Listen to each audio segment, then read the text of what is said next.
Welcome back, everyone, to session 9 of season 3. We are diving into finally Reclamation Day. The Gavels of Avasar are marshaling along with the forces of Kata and exile to retake the Baron Lesse Royce's homeland. They have assembled allies. They have infiltrated the mainland, freed the former Duchess. They have learned about their enemy, even facing the former ruler of Kata in not single combat, but at least in ritual combat, we'll say, in defeating the war chieftain Anka, throwing some of the children of Taisha's forces in disarray. But all of their work now comes to one point. Can the forces of Kata retake their homeland, or at the very least, today establish a bulkhead on the island proper? With that, though, too, as the group learned from their meeting with Paua, the goddess of fate, prophecy, and dreams, that one of their very, very many enemies has decided to strike upon them on Reclamation Day. She wouldn't, without pledging her favor, she wouldn't narrow it down whether it was Prince of Terza and the Imperialist who the Gavels had repeatedly insulted and messed with his plans, the Queen of Codinia, or the bounty hunters she's hired who they have stolen airship plans from her. And then Wisteria recently taunted, or not taunted, but kind of taunted in a letter. um, is it the dragons who they killed one and pretty much put her killed a dragon and put its scales upon their ship, making a badass, if not taunting ship. And there's somebody I'm forgetting right now because you have Shinzo. Is it Shinzo? The chaos demon who you've had repeated run-ins with. Nobody knows because the group has two extra planar enemies along with two nations, but one of them will be striking today. But with this, we pan in on the group. You see the war camp is buzzing, people moving to and fro, loading weapons, supplies, gear upon the many boats. You can almost see as you look out in the bay around the warship, just sails lighting up, just different colors, many flying the colors of Kata, others the purple and gold, a few flying the Eterian colors, others with just the sigils of the Adamantium Renegades, to the Warriors of Heka, just all of these different groups that have come together for one cause. But you are in this near the center of the war camp. You see, freed from its kind of earthen prison, the airship hovering above in the air. You see the Baron has kind of almost made like a makeshift stage. His griffin and purple and gold armor next to him, and you see him kind of walk onto the stage and begin to give a speech. But as you look around to outside of the camp, you see all of these assembled troops, all at least all of the Thessians and Cottons. You see like this pure eagerness in their eyes as they wait for the Baron's words. You also see four shrines kind of in different areas befitting their god. You see one right near where the sea meets the earth, a shrine to the goddess of Y, the goddess of the sea and water, with one of her priests attending it. You see pretty much right behind where the Baron is speaking, a golden shrine to Sanda, the god of thunder. You see in the highest point of the island, you see a shrine to Hava, the god of wind. And you see pretty much the area where all of the soldiers will muster out from, a shrine to Senso, the god of warfare and chivalry. But the Baron does stride up to the stage. You see he's burn marks from the last time he made his way to Kara when he was forced to flee his home in Kata, prominently displayed. His artificial leg also prominently displayed. But you see him walk out, and you hear him kind of bellow out to the crowd. It is time. My friends, my countrymen, the allies who have joined us, it is finally time.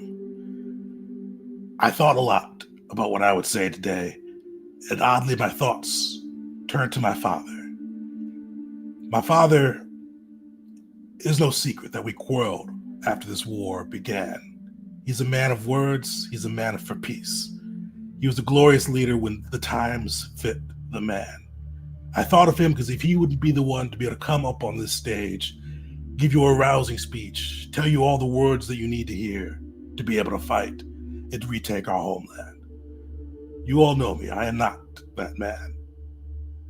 But as my grandmother once said, you are born to the times you'll thrive in. Because now is not the time for words. The giants will not be moved by words. Now is the time for action. Now is the time to put spear, shield, magic on the line, to fight until you have nothing left to then still fight. Because now is the day we reclaim our homeland. We may face giants. We may even have the gods themselves against us. But today, we will fight and we will be remembered. So I ask you now to go with me, to think, for those who were born upon Kata soil, to think about the last time that you were home, and remember now that those monsters defile it. Gather your shield, gather your spear, come with me and fight. And we will reclaim our homeland. And I swear this, you see him bellow out, and you see as he does so, he looks to the shrine behind him of Sanda, and he goes, I swear this on the blood of my blood. Sanda, hear me. We will reclaim Kata, or I will die upon my home's soil.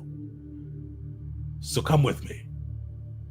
The glory, and if you do find yourself in Thana's realm, beg her pardon and tell her that today, at the very least, you will drink in Sanda's thunderous halls as heroes. And you see him kind of bang on his shield, and he kind of looks around the crowd for a moment before jumping on his griffin and flying to the warship. You all see kind of the crowds begin to disperse around you, but you do see the Procles comes up to you all, and he is holding kind of a golden rimmed glass piece, like a pane of glass, as he approaches you, and he goes, Gavels, are you ready for the day? As ready as we're gonna be. Well, all right, I'll take that. You see, he hands over with this golden rimmed plane of glass, and he goes, "The Baron thought as you all one leader of one of the mercenary factions that we should give you one of our souvenirs. This will keep you in progress on the war effort as a whole. It allows us to send you war or orders or different intel and pieces of information that you can utilize in the battlefield. Unfortunately, you're not able to communicate back from it, but this just allows us to send one clear message out to all of our soldiers and warriors so everybody knows what the strategy is. If one of you fall that is holding it, the others please reclaim it or destroy it. If not, we cannot allow this to fall into the giant's hands." Then I think this belongs to you, Wisteria.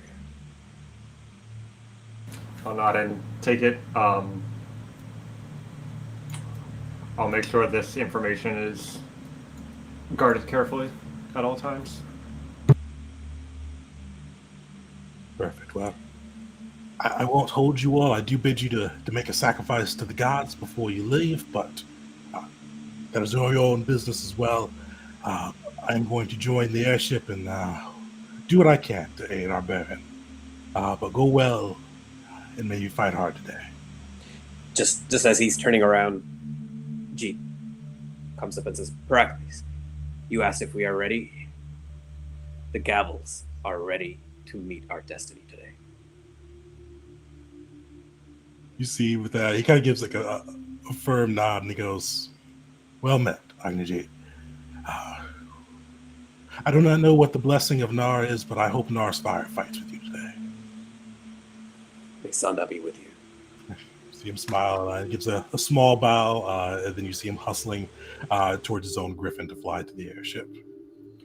Uh, And br- right, briefly, Crash kind of, as he's geared up, you can see he's not bringing his axe for this fight. And he very, very, very briefly touches upon it and just says, "There's gonna be a lot of bodies on the battlefield. A lot to fill. If I rely mainly on, well, my icon, my axe, I'll fire it so much that the barrel will melt. And I'm quite attached to it." Despite that, he is still very clearly carrying what is essentially a small armory on his back. Perfect. You guys gather your kind of gather back, and as you do approach the balancing act. Actually, have we come up with a name for your new galleon ship, or did you guys name that at all, or is it just called the galleon? I don't think we named it. Now that I'm thinking about it, If you guys don't have to name it, I was trying to think of the name, and I realized I don't think there was one. I don't think. I'd say we name it Ship. Yeah, naming is not our strong suit. Ooh, okay, wait. I have one. Okay, well, our main ship is called Balancing Act. This. Uh-oh. Did we lose him? Okay. It was just a good name that. It did feel like you know what? We should. I just thought of something. We should rename our current ship the Scales of War, and then call the other one the Balancing Act. Scales of War. No, you know what? I say we call the new one the Scales of War, and we just find another dragon. Or just tip the scales, perhaps. That might be better. It'll cut you out of the word. Like at first, we thought you're building anticipation. They're like, "Oh no!" It is something happens when I click unmute. So the name that I was thinking is the other scale, because it's like the balancing scale, but also the dragon scale. So the name of our second ship, either the other scale or the second scale, something like that. I like that. During this, a few seconds you were gone, I threw out the tipping the scales as an option. Nice. Yes. You guys are on the same wavelength. Well, we'll decide amongst one of those once you all are ready. But as you all make your way back to your new, I got two as a fleet, to your new fleet, as you make your way back, you do see Ostin kind of standing kind of close to the path you would take. But as you look out, you see the Gavels of Visara in force. You see the red phalanx standing in the back. Next to them, you see the red Bruins of Phasia, this monstrous crew of bears, kind of resting near the background, kind of getting some grumbles and roars as well. You see a new arquebus line, these troops wielding firearms next to them. Ahead of them, you see the B Squad, just doing B Squad things. Grave War coming, but the B Squad keeps it light as they're getting prepared. You also see the officers of the Gavels, Elisa, Marcin. You see Boro passing out pieces of mochi to different people as they go through. You see even Beshnit kind of geared out, battle armor. He is carrying a spear with attached to it the banner of the Gavels of Visara, this black, silver, and red banner, and you see him kind of waving it as you all approach. But as you guys get closer, Ostin looks at you all and he goes, "My friends, today is the day. I've never went to war, but I feel like this is like sometime like you guys should say something. I mean, I feel like we got a lot of newcomers to the Gavels, and we're finally past a lot of the messiness. This is something glorious. I wanted you a lot to get a chance to speak." I was thinking something similar. I can keep their morale from falling, but. And he turns to Will. We need someone else to make their hearts soar. Oh dear, and I didn't write a speech or nothing. Caught me unprepared. Oh my. Well, I suppose I can do my best. Will sort of he casts his bullhorn to give an order for everyone to assemble on the deck. As we're getting finished with preparations. You see the crew assemble. Merson even leans in and goes, "Oi, friend, would you like me to play a tune while you speak? I can give you some accompaniment." Why not? Sounds marvelous, Marston. All right. So Will stands up on it's called the poop deck, isn't it? Oh no. Yeah. B squad chuckles. B squad. Of course. Rodin has never chuckled in his life. That's not true. Will stands before the assembled soldiers of the Gavel of Evasera, and also there are probably a few non-combatants as well. There's got to be. I don't think Boro is considered a combatant. Oh no. But everyone is gathered up on the deck and says, Gavel of Evasera, it's time for us to show our worth, isn't it? He sort of paces back and forth as he's speaking, just walking up and down the deck with his hand on the railing over the edge. Some of you are new here, and some of you have been around since the very beginning. He sort of nods at Beshnit. But this is our first opportunity to really show what the entirety of the Gavels might, all assembled, can do together. And I think I speak for all of us and the officers to say that we are honored to have all of you pledging your alliance to our cause and our organization.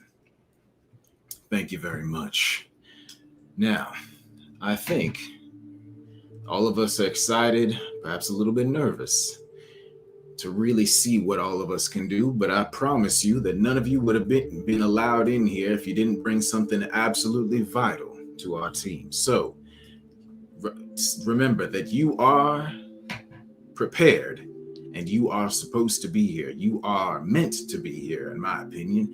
And today we are going to find out exactly how much you can do. And I personally cannot wait to see it.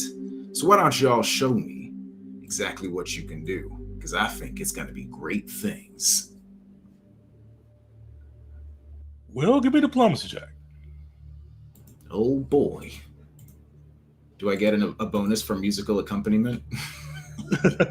I'll give you a +1 there. Sure, why not? I'll take it. +1 circumstance. Here we go. Solid.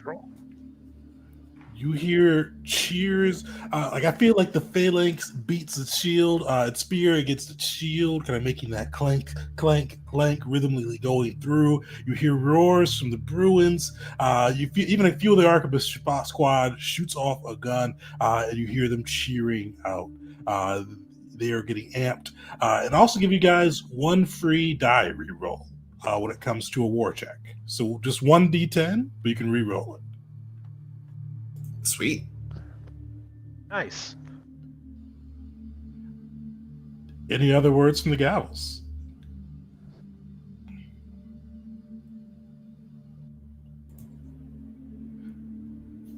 Perfect. Well, you do see Beshnit wave the flag, and it goes, all right, folks, this is the best time for us to do a good thing with the Gavels. No demons, no contracts. We do good for the Gavels. For the Gavels, indeed. With that, you see the kind of the rest of the crew getting ready to kind of prepare to leave, stowing supplies, getting their weapons ready, everything they need to do to set sail. is there anything on the island that you would like to do before leaving? I needed to mention that Will needs to buy a tactical turtleneck, a tactile-neck, if you will. If we ever get involved in a little bit of stealth, the fact that he sparkles is counterproductive for that. So he's buying some some clothes that cover him up quite well, I think. That we got But on top of it, he puts the black duster on top. So where are we right now? You guys are still on the island, kind of where the war camp is hosted. So yeah, you've got everything around you with the island, the various shrines that I mentioned, and then you see the Adamantium Renegades and other groups kind of preparing themselves to leave. Okay, and about how long would it take to get to the shore? This is assuming we get past the blockade first. Definitely. So that's a good question. So you guys, it is late at night at the moment. I should have mentioned that. You guys are leaving the day, so technically the day before Reclamation Day. You guys are going to sail pretty much through a day and a half, making it closer. And then you'll pretty much a day and a half until you land on the shores of Kata. All right. On this day, I don't think I have anything particular to do. I think I should probably have Rodin buy a couple of healing potions. I just opened up his character sheet, and it's a pretty bare inventory, just because B squad, and we haven't looked at it in several months. So I don't know, maybe how much does a couple of moderate healing potions cost? Oh, I don't have off the top of my head. He's probably got enough. A moderate's 50 TP. Okay, sure. So he'll buy 2 of them. Oh yeah, I'll do that too.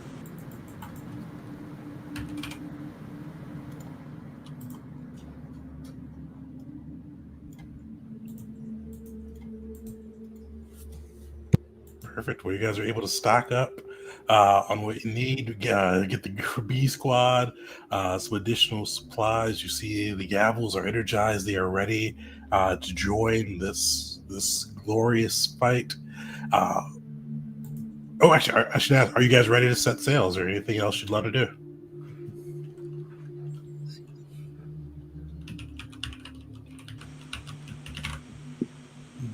Perfect. Well, you guys are able to set sail. Go ahead. Sorry, I was trying to consider for a moment.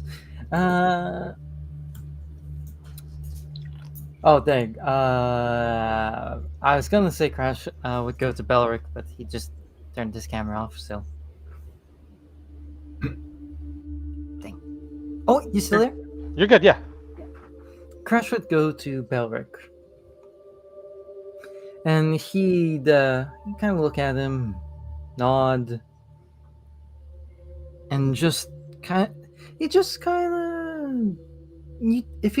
you could see the smile, he'd be smiling, and he'd say, "There's great catharsis in what you've done here, bringing bears as a part of this fight, kinsman of your brother. Quite good indeed. I'm glad to have joined the Gavel, and I cannot think of anyone worthier to be a lord of this place."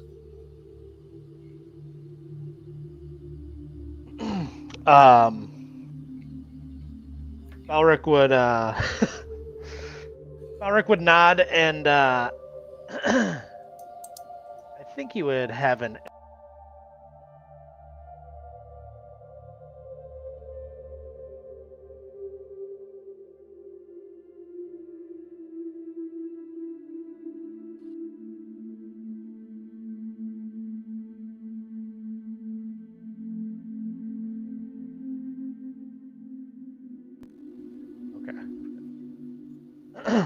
and then I would say,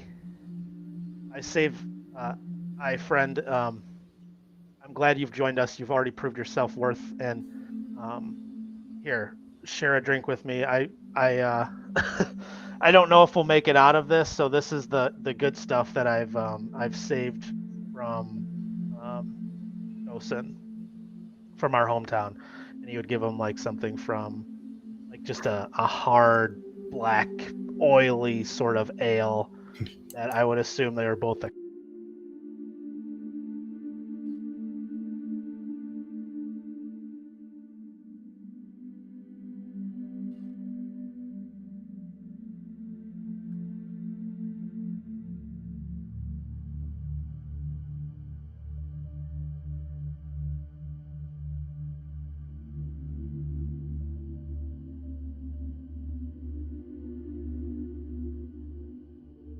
It's a challenge for my skills, and I get to see more of what the Gavels can do. And you finally get to see what I'm really capable of. We've had skirmishes, some duels, but this warfare. I'm no soldier, but I've had my run-ins with quite a few mercenary groups. This will be fun. This is the first. I mean, Belric's relatively young and going to war, so like he's a little bit nervous about all of this. So he feels kind of calmed and soothed with that statement. Also, looking at this huge arsenal on the back of Crash is a little bit soothing. So he'd kind of like cheers him and be like, there's no one else I feel comfortable going to battle with you, brother, and we better both come out of this alive because we have unfinished business to take care of back at home. Of course. Let's answer that. Just one bit of unfinished business. Not just Dosa, not just Facia. And he pulls out Hera's breath, that air repeater, and he shows it. By the end of this, I will need to tell you this true story of how I came across this gun, who I bought it from, who I've slain with it, and why it's called Hera's Breath. Well, that last part's pretty obvious. And he'd actually, just show the mechanism, air pressure and whatnot, and just go, if I survive this, I will give this to you as a gift. You don't need to use it. Just know that it will be yours. You show me the magic that it can do, and maybe I will learn to do it, or I will learn to use it at some point. That's the weapon that killed the war chief, right? Yep. Oh, It is a repeating weapon, so reload 0. is it a gun? It is a gun. Okay. I flavored it as basically this beautifully wooden carved gun, and it's an air repeater, so it doesn't use black powder. Okay. Well, that is how. Yeah. So, I don't fancy myself one for guns, but I think this is something that I could, based off some of the laws of nature, and Kira herself would approve me using something like this. So, use it well. And if I inherit it, then I will continue to use it well. And Crash will face the drink. So we get one more.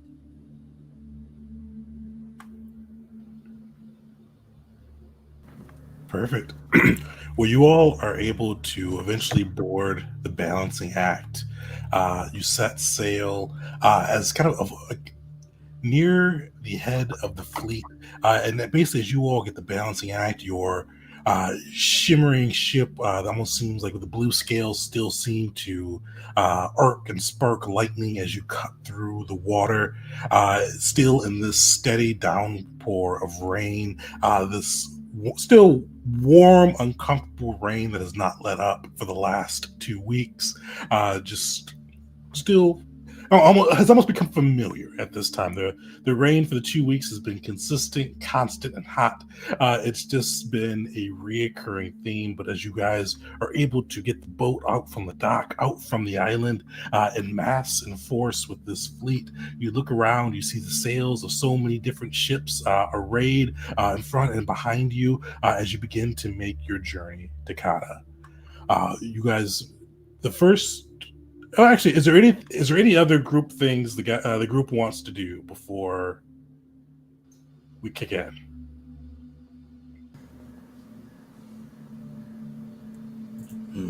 Perfect. Nothing I can think of.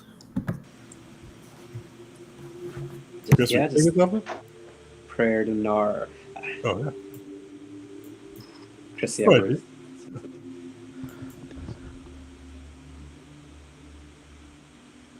You said you're doing a prayer tonight. oh yeah, just private. Yeah, prayer. Oh, to okay, Nar. yeah. That's it. Yeah, I'm also trying to just think, like, are we forgetting anything? Because I keep thinking back to the Game of Thrones interview where he said Danny just kind of forgot. And I don't want us to be that. Oh. Just so somebody no scopes your ship out of nowhere. The one thing you guys haven't discussed this now that I think about it. How is B Squad going to get to the ship? Shit. Yes. We have storm mages on our side, correct? I think the only real way that you can like stealthily approach a ship is to have someone conjure a fog bank and then sort of use a stealthy sort of swim squad to just like board the enemy ship. You do have mages that will be covering the fleet's movements. They won't be covering the vanguard, which would be you guys that'll need to go pretty much ahead and stay out of, pretty much keep it as business as usual to sneak up in. Okay. I just purchased a couple of items for Fundin that I think could be useful. I got him a potion of water breathing and a potion of spiderfoot brew, which gives him a climb speed. So I think you can guess the plan that's brewing in his mind. I have 2 of each, so if someone else needs one more, I can give them, and they're not expensive, so we should be able to just buy them. Yeah, I was thinking similar things, but I was like, how are we going to get close enough to do any of that? Is the problem. Water breathing lets us, well, we would still have to swim, but it would be under. But it's like on the ocean, it's gonna have they have to swim like miles, right, to be able to avoid, which I don't think is possible. Yeah, so we do need a small boat. I mean, a mile's not that far. Well, I'm talking several. Like people are gonna be able to see out to the horizon, is what I'm saying. Oh, so it's nighttime. When are we doing this? That'll be afternoon. Afternoon. Okay. And actually, I'm gonna give you a run through that just so you guys know the time scale too. So you guys set sail on the 20th.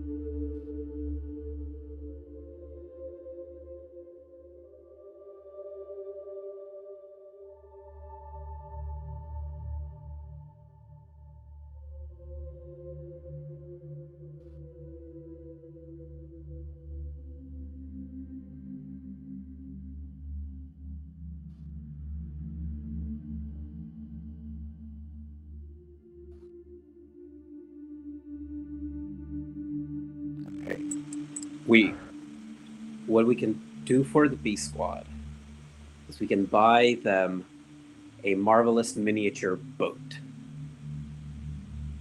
And so from where our ships are, they toss the miniature to the water, it becomes a boat. The boat lasts for 1 day. They can use the boat to get closer within a mile. That should be harder to see, hopefully. Maybe. And then from there they swim. That's like a multi-stage operation. That seems better than the nothing that I had in mind. So, yeah, out on the sea, like a small like ship will be much more difficult to pick up. I was thinking like the galleon, they're going to be able to see from miles away. So, yeah, if they get something smaller and then sort of swim the last little bit of it, then they might be able to make it. Rodin, despite being an old man, is a very good swimmer. So is Tendarius, and he can also maybe contribute to getting his, like, helping get closer. making sure the ocean is kind of flowing in a direction in our favor somewhat, and keeping the wind at our back while we're on the ship and things of that sort. I don't think he's going to be able to do anything dramatic with that ability, but he'll give some control over the elements in our favor.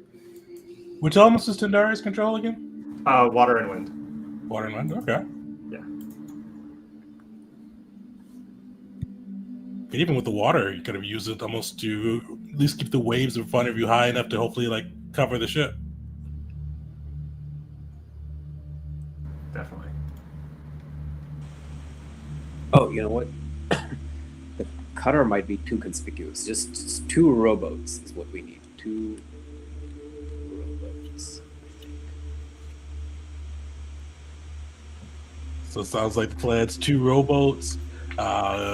Utilize the marvelous miniature, throw them in, have the B squad paddle out, and then Darius using some of his own kind of elemental controls to kind of keep the group moving and keep them hidden as you make your way in, and then chugging potions and swimming beneath the waves. Is there anything else you all need to buy before we leave? No, I did realize I said that Will was going to give his scroll of water breathing to Rodin, but then I was like, wait, he can't use that. So Rodin would then give it to Chris. I don't think Darius can cast. Oh no, he's an oracle too. Yeah, so he can't cast. He can. I meant Chris With a Witch. K. Oh yeah, I forgot. Yeah, But I mean, I suppose Tindarius could also do it.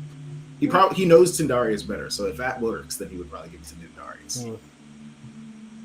Heck yeah.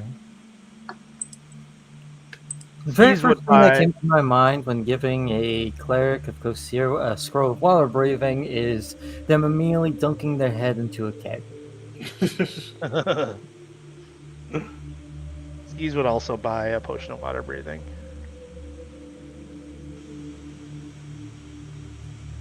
Perfect. You guys are Yeah. Oh, go ahead. The more important one is the Spiderfoot Brew. Well, I guess they're both important. Yeah. I would buy both. Yes. Yeah, I would suggest getting one of each. Spiderfoot Brew, and let me just post these both in chat.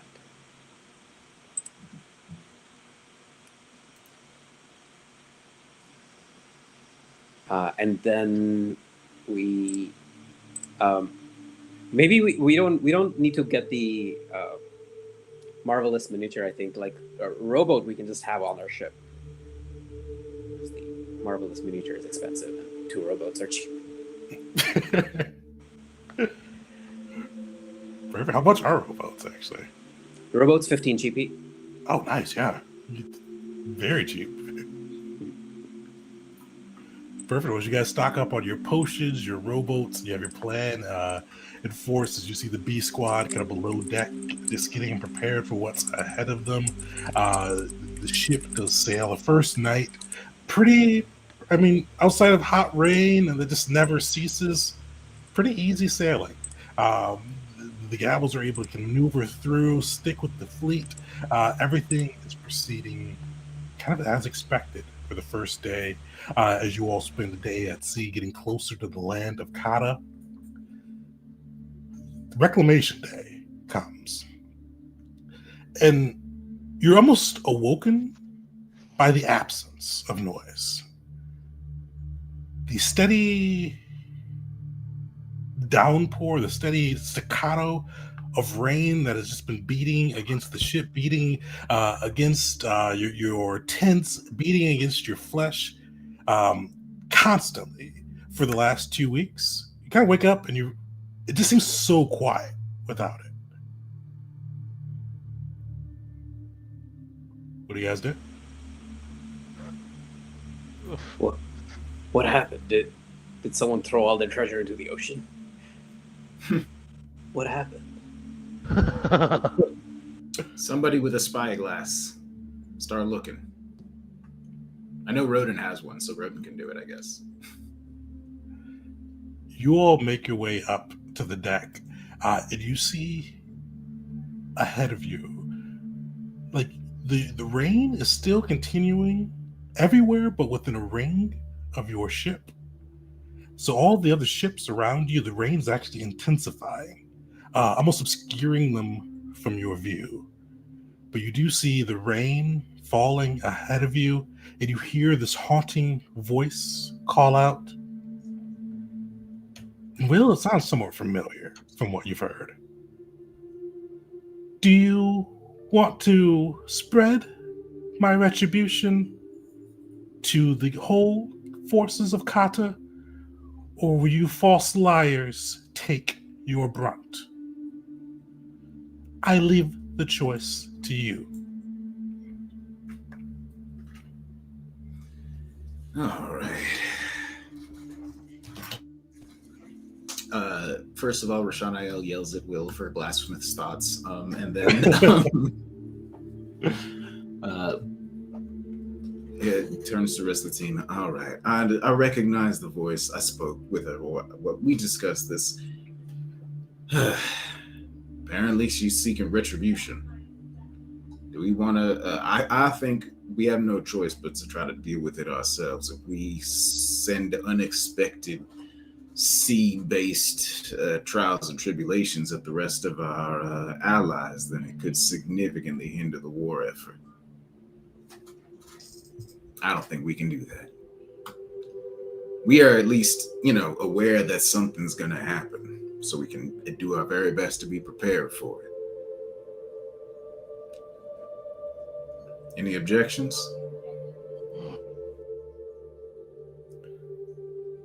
So you will face my wrath on your own. Will of Rashanael, I was very disappointed not to find your treasure at the bottom of my sea. You find your boat still scaled and the slain one of my children. To find that you had not sacrificed anything after you had beseeched my aid for a week. All of that for naught. It is honorable in the sense that you will stand on your own. And as she says, stand on your own, you feel the seas ripple, the waves intensify, and almost start to you see yourselves drifting away from where the fleet is, almost pulling you guys slightly separating you guys from the brunt. And as it starts to separate, you hear a ferocious roar. A roar filled with heartache, rage, and loss.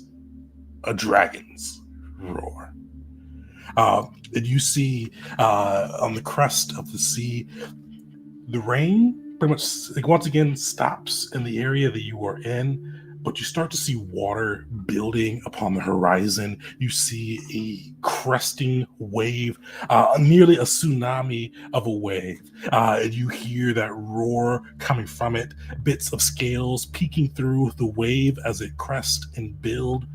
And you hear the goddess Y go, "This is my retribution and my child's retribution. If you survive, I'll bear you no ill will. But I think today is the day that you who named me and my champion a liar perish. Survive the waters."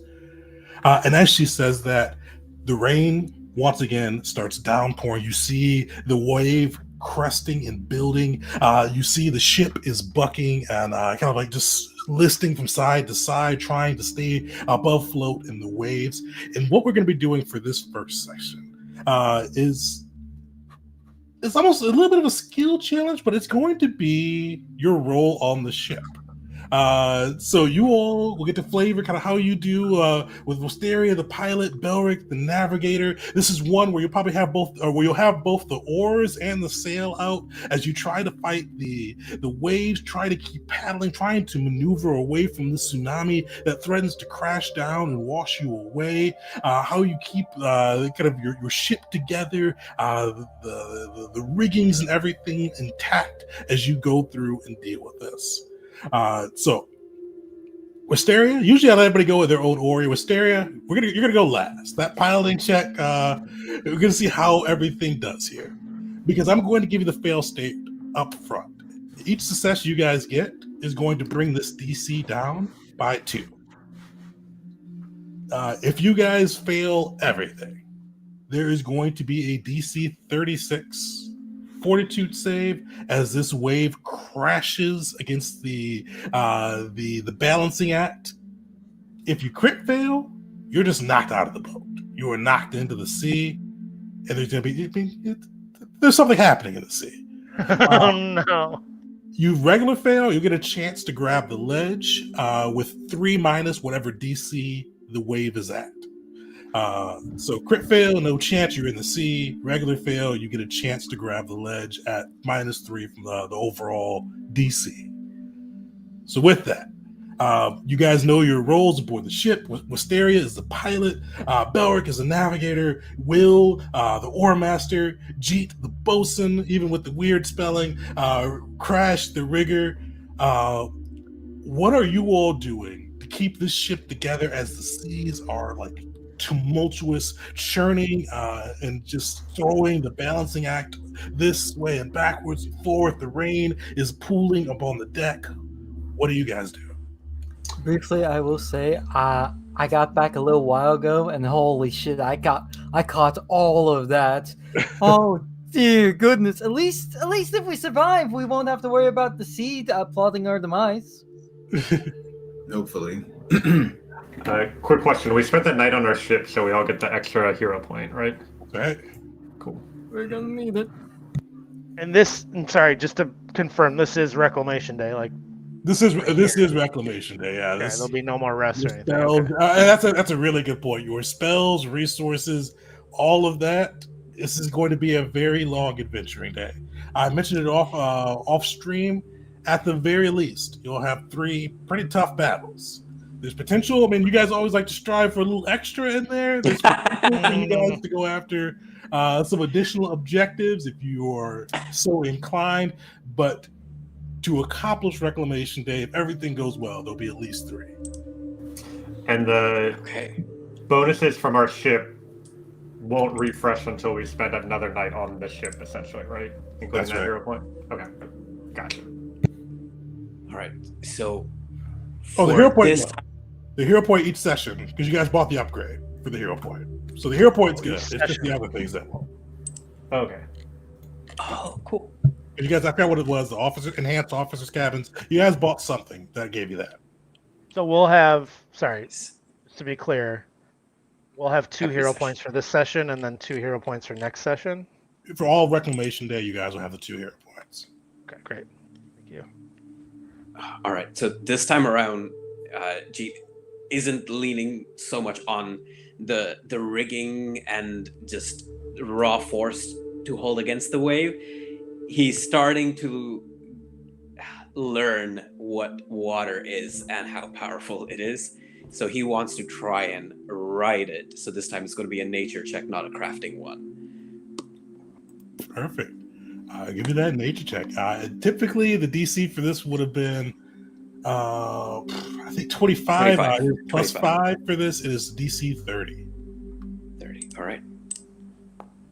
Okay, I will reroll that. All right. There you go. Gee, yeah, you spent more time at sea. You've gotten used to the balancing act. You're able to kind of almost help the ship kind of like at points where the waves crash, kind of just flow with it. Times when the rain is beating down upon the sails, finding ways to kind of angle the sails and the ship to avoid it getting damaged. You were successful through there, bringing that DC down from 36 to 34, but you do see that wave, that tsunami cresting. And one of the things you notice as you are kind of helping keep the ship together, you see creatures in the water of the wave. You see a fin almost poke out of the wave for a moment before receding back in. Who's next? I'm assuming it's like pretty like dangerous waves right now, or is it calm before the tsunami? I mean, it's still like, yeah, you're still getting like waves buffeting. Like nothing that's gonna like capsize the ship, but definitely things that are pushing you and pulling you around, almost pushing you off track from where you're supposed to be going. Okay. I'll go next. So I'll be on the don't know ships well. The upper deck as Oh, a the crow, navigator. are you like the upper deck, or like the little top thing? The crow's Crow's nest. nest? That's Yep. Yeah. So yeah, I'll be like assisting and navigating, and I'll be like trying to do the best to like look ahead of the waves and hit them at like a 45-degree angle, which would give us like kind of a safer. It would be like less abrasive when we hit them at that angle. So I would be like kind of yelling like port, starboard to Wisteria as she's navigating the ship. Perfect. Give me your choice of perception or survival. Okay.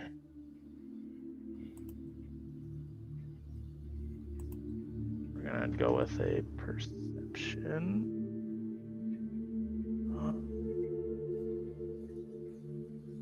Alright, bear with me here.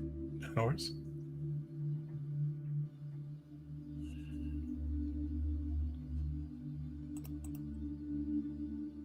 Okay.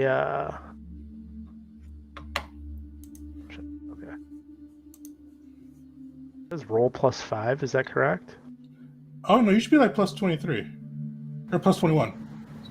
It's like perception's like right below your AC for the roll. So like on the main screen, it'll be like on the left hand side, like below AC. I'm rolling with skis. Oh, that's what.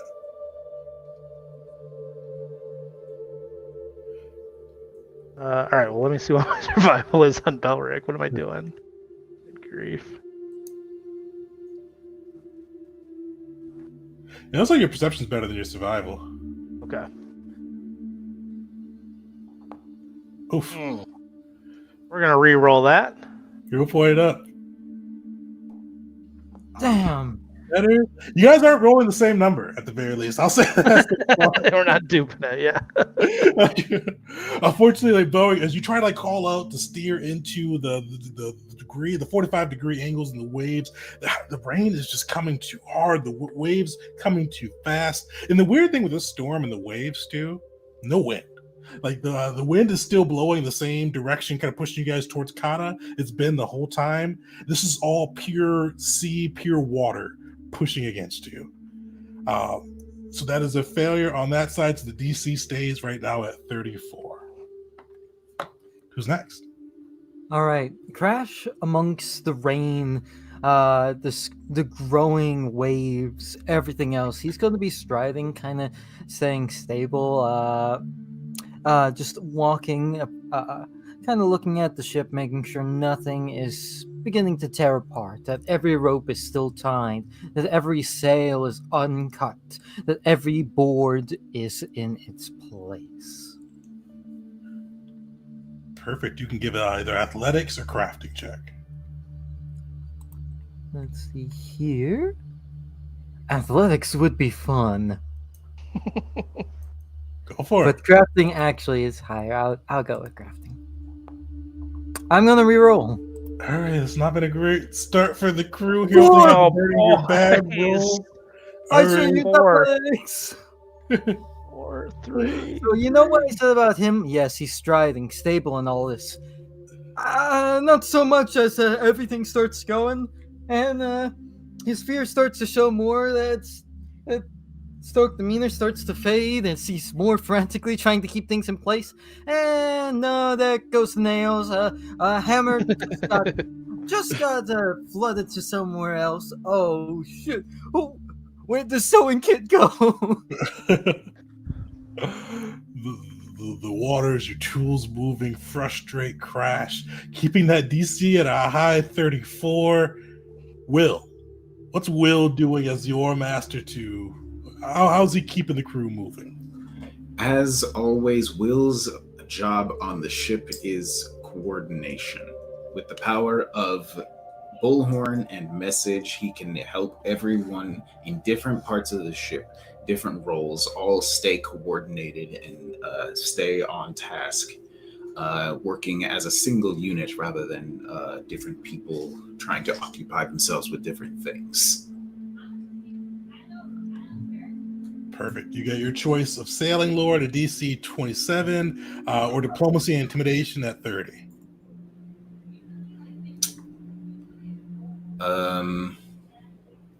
Well, diplomacy is going to be much better for me in that case. So All right. I'm going to roll in diplomacy.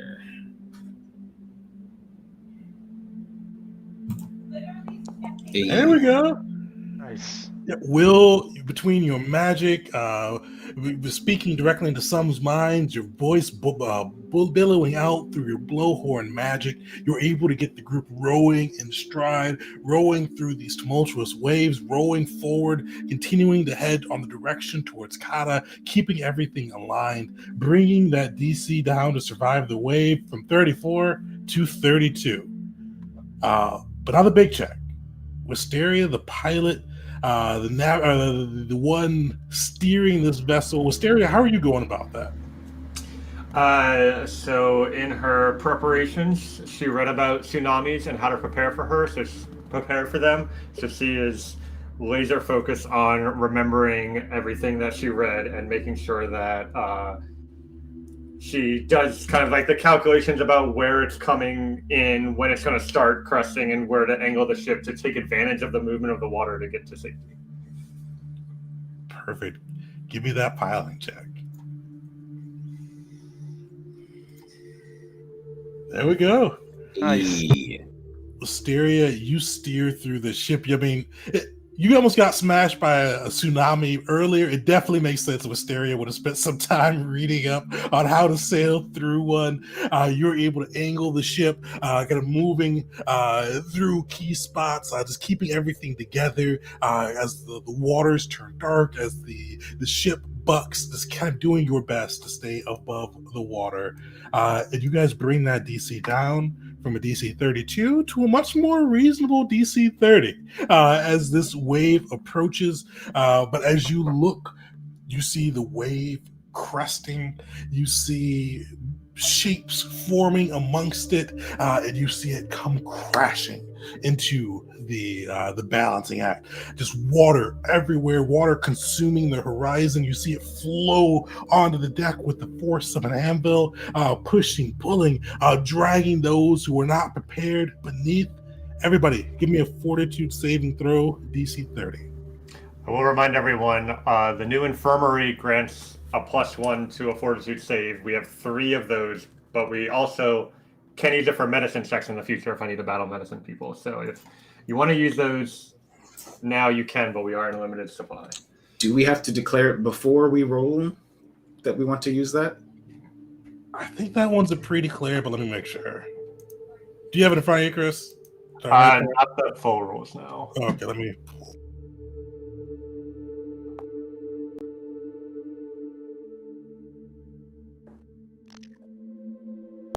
G2.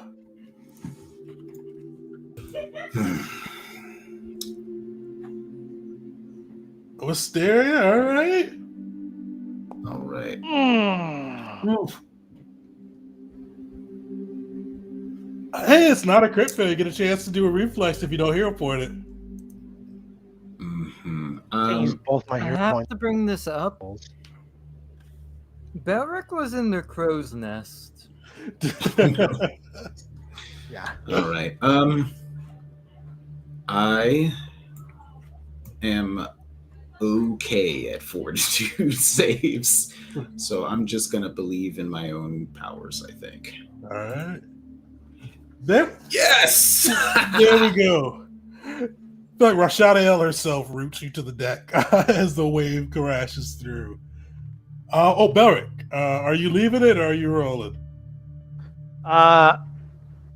Is this for like how hard the water's hitting me, or what's the fail state ramifications on of this is you are going to get potentially knocked from the boat. Luckily, you are one higher than a crit fail, so you get a chance to grab the deck or grab a ledge before getting pulled all the way off. But it's going to be a reflex saving throw, DC 27. I'm using my hero point. I was like, if you fail that, you're in the I'm water. I'm not messing around with this business. There you go. Just enough. All right. Whew. So the full crew, you guys kind of grab onto raffling, grab onto the ledges. You keep yourselves in the ship as this wave comes pushing and just crawling over you, just water upon water. For a moment, you can't even see the sky as the sea almost swallows you. With that, let me put you guys on the map. Map, you say? Oh yeah, that's not. We gotta get you the hold 1-2 punch. I looked it up, and it is before the roll for the medicine and fortitude bonuses. Gotcha. Do I get anything for critting? Unfortunately, nothing crazy for critting on this one. Okay. Yeah, you guys. Where are you? Well, Belric, at least we know you're up here. Yeah. Where's everybody else? Oh, and I put Red out there, but you can put if you want Bear, you can put Bear out there. I can put Bear out there too. Usually, Bear when would you do Red, but Yeah, Bear would be chilling with the other bears, so I'm good with Red. I feel like Will would be centrally located because that's his whole role is like keeping communication between everyone. Jeet was just desperately hugging the mast, look like getting thrown off. How high Into is the the ropes. how high is the crow's nest? Just so I'm just 10 feet up. okay. All right. Yeah. As you guys feel this crashing wave of sea and water and brine kind of wash over you, almost clouding your vision for a moment, a few things happen all at once. The first is you feel the ship as the wave. First, it almost feels like a car crash with that ship hitting the wave. But you guys feel like you're floating for a moment, but then you feel it just arrest to a stop, almost as if something has grabbed it and clinched the balancing act, keeping it from moving. You also hear things thud upon the deck. You hear one big crash. It sounds like flippers and almost like a grinding of stone against the boards of the balancing act.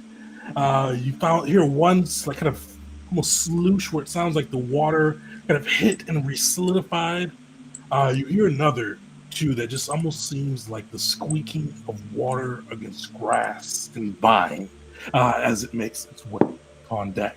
As the water fades, as your vision comes back to, you see the rain all around you, but you also see the balancing act is pretty much grappled. You see these watery tendrils mixed with flesh gripping the balancing act at 4 points upon the ship. You see Wisteria next to you, you see this creature made of water holding a trident looking at you with this almost impish gaze.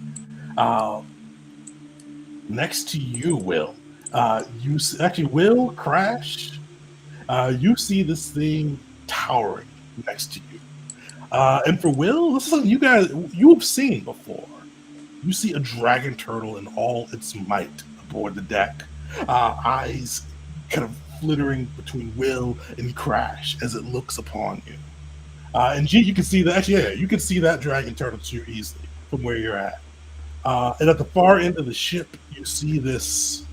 Almost, it feels like a swamp came alive. This thing of grass and water just dripping upon the ship as it kind of comes out of the water. You see it looking upon you with rage and fury. But the thing that probably draws your eye, the thing that catches your eye, is in front of the balancing act, flying off the coast of the water. You see a Rathar. You see the dragon who initially was a part of the Imperialist forces who attacked you, but you see he has grown. He looks bigger, he looks meaner, and you see anger upon his face, and he goes, "You have ended the life of an endless. Your life ends here," and bellows that out. We'll take a quick 5-minute break. Oh my and then God. we'll come back and jump into this combat. Actually, I'm gonna explain a few things about the combat before we go back to, because there's a lot of different things that are gonna be happening with this one. You see these tendrils that are gripping the ship. You see them trying to drag the balancing act down into the water. It's going to, each time the tendril gets a turn, then the four tendrils are going to roll. They're going to be one thing, pretty much. But each time the tendrils get a turn, it's going to be a fortitude save for the balancing act. The balancing act has fortitude. So we're going and depending on how many tendrils are still up, is how high that DC will be. Each time the balancing act fails, it goes down by 5 feet, crit fail, 10 feet. And if it goes down 30 feet, the balancing act is sunk. Other things, there's going to be some environment, there's going to be waves hitting throughout this combat. As you guys have to deal with the water, the seas, revenge, as you've angered one of the sea dragons, along with calling the goddess of wise champion a liar. So she is tilting the deck against you all with this one. Though she did say, if you survive, she's going to call it a wash with that. So, bit of good news there. But that's the combat. Outside of these, dealing with these three monsters as well, and a Rathar. So this will be a pretty challenging one as we kick off Reclamation Day. Okay, first thing I gotta say is we know where our next scales for our other ship is coming from. Second thing, in a theoretical situation, if someone were to leap upon the dragon, right? Could you, at sea, could you still fight it, or do you start sinking? Leap upon, so it's in the air right now. Oh, okay. I had misunderstood, my bad. Yeah. It's level with the ship right now. Oh no. The reason why I ask is because I may or may not have certain abilities that let me leap a stupid amount of distance. You could definitely try to fight the sea dragon in the sea. Nobody's stopping you there. Unfortunately, as much as I'd love to, it has been canonical that I've said Crash doesn't know how to swim, and he is not suicidal. He is not going in the water. Perfect. All right, we will take a 5-minute break. Come back at 8:34, and we'll get up in the final fight. All right.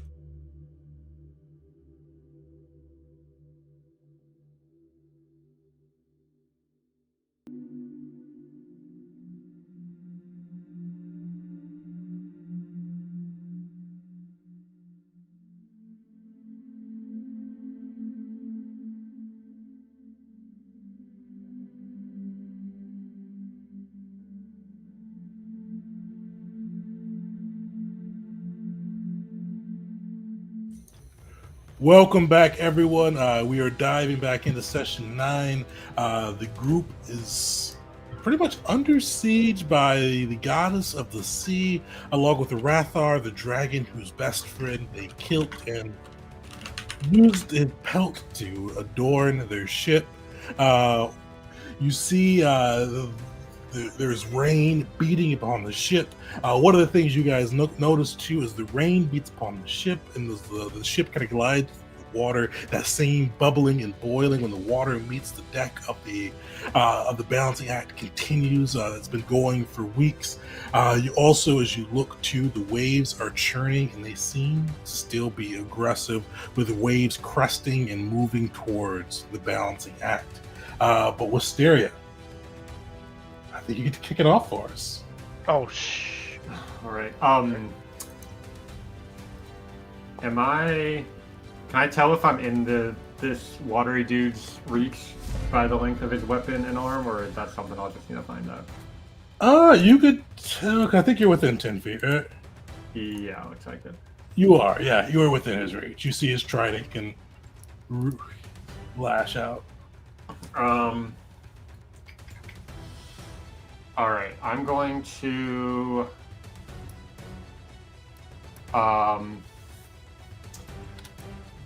Yeah, I'm gonna mark him as my person of interest.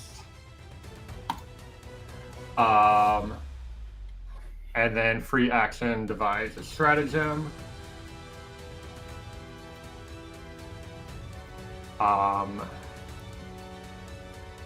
Noted. And then free action recall knowledge. All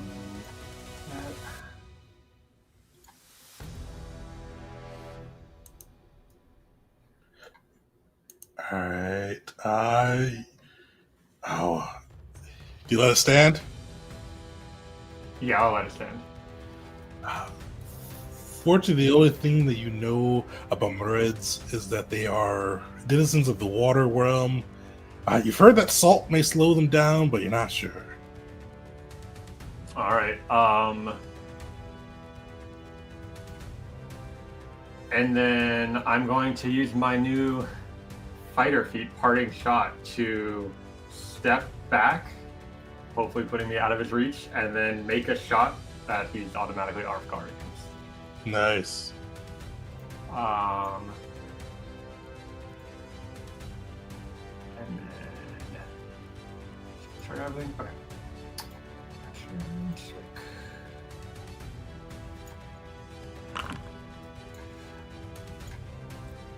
Oh, that off guard helped. So when I get all my runes now. Yeah, I'm gonna make him enfeebled with the debilitating strike as well. So Alright. one turn.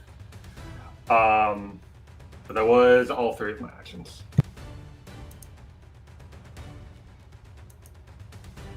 Alright. As you all look, you see another wave begins to crest. It kind of build with momentum, this time going from left to right, trying to maneuver across, try to sweep the gavels across the hold. Oh, where'd it go? There we go. Gavels, give me a DC 27 Fortitude saving throw.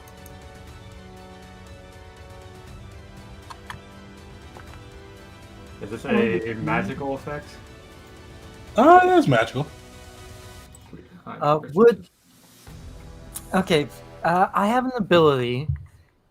I doubt. I'm gonna ask anyways, but does this have the arcane tradition? It does not. Divine. Hey, we still succeed. Perfect. Those who succeed will take 14 damage. Crit succeed 0. Those who fail 28 damage. But those who fail are pushed to the right 20 feet. So that is, I think, just Wisteria. Good job, yes. So Wisteria, you are pushed to the right 20 feet as this wave crashes into the balancing act, sweeping through you. You see the creatures that are blessed by the goddess Y with the water trait are just unmoved. You see the Murid almost absorbs into the wave before materializing in front of you, Wisteria. I think I'm going to use a hero point on that one. Hero point it up. Nice. Nice. Perfect, Isaiah. You almost get swept away, but luckily pull back just at the right time. Arathar is up. You see he growls at you, just pure fury in his eyes, and it goes, "How dare gnats like you end one of our kind?" And you see him lift his head back, and he is going to unleash his breath weapon. But luckily, you guys are pretty well spread out. Can he hit Jeet and Will without hitting his buddy? He can't. Oh, but he can hit there. 20-foot burst. Unfortunately, that would get you Belric too. Belric, Red, and Will, give me a reflex saving throw.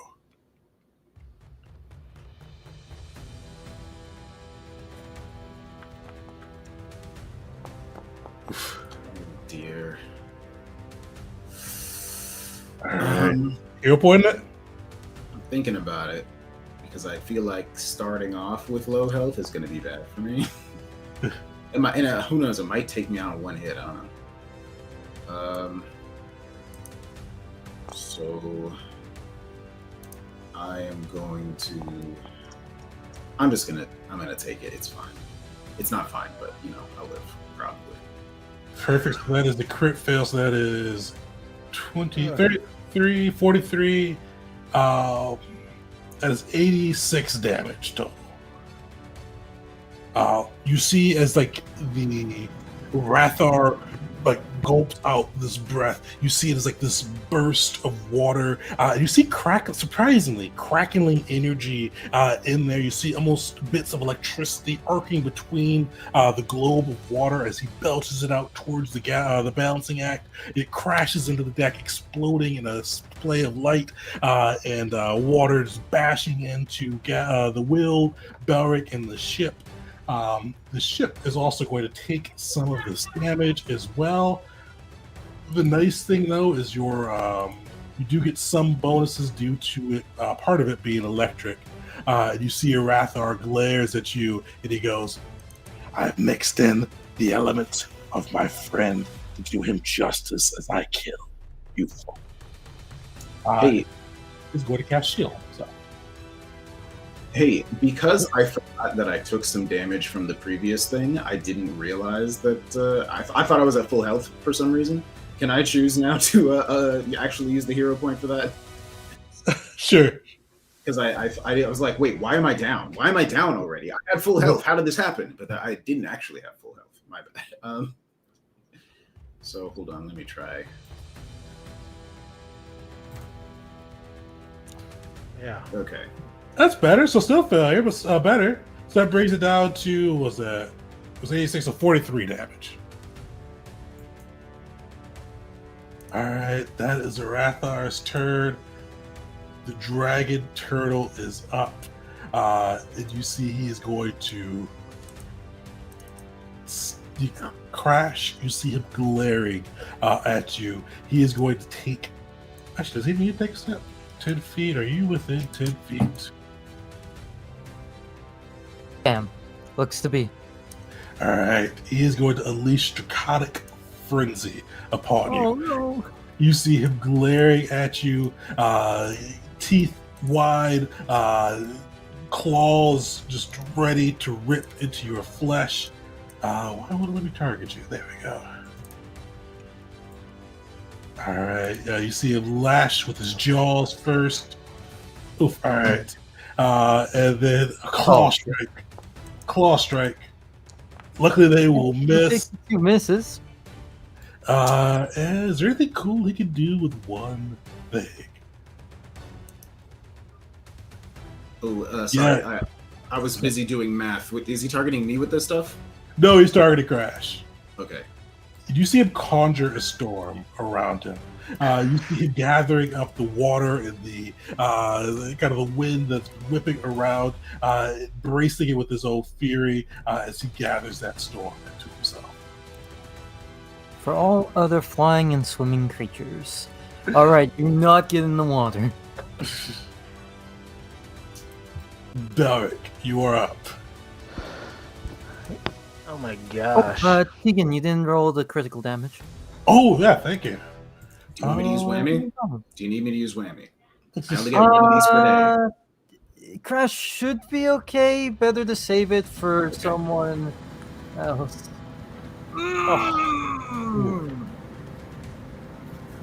Let's put the damage.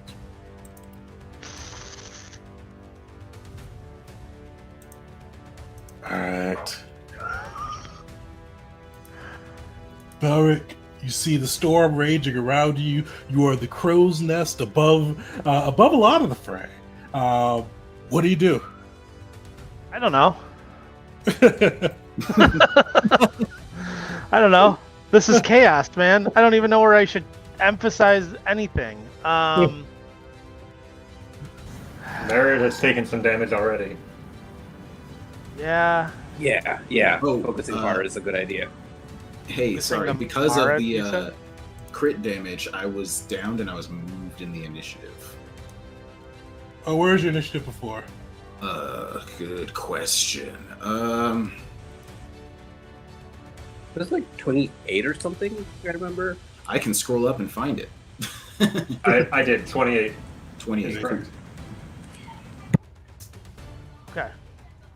Yeah, so I think I will use an action to cast Hunted Prey on the Merit? Yep.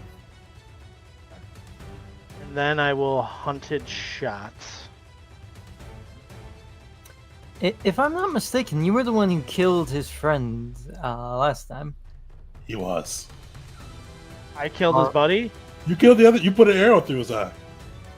Alright, well, I'm going to put an arrow through this guy's. Oh, yeah, okay. Yeesh. Thanks. Alright, well, here's the first shot on them. Yes. And then here is my second shot.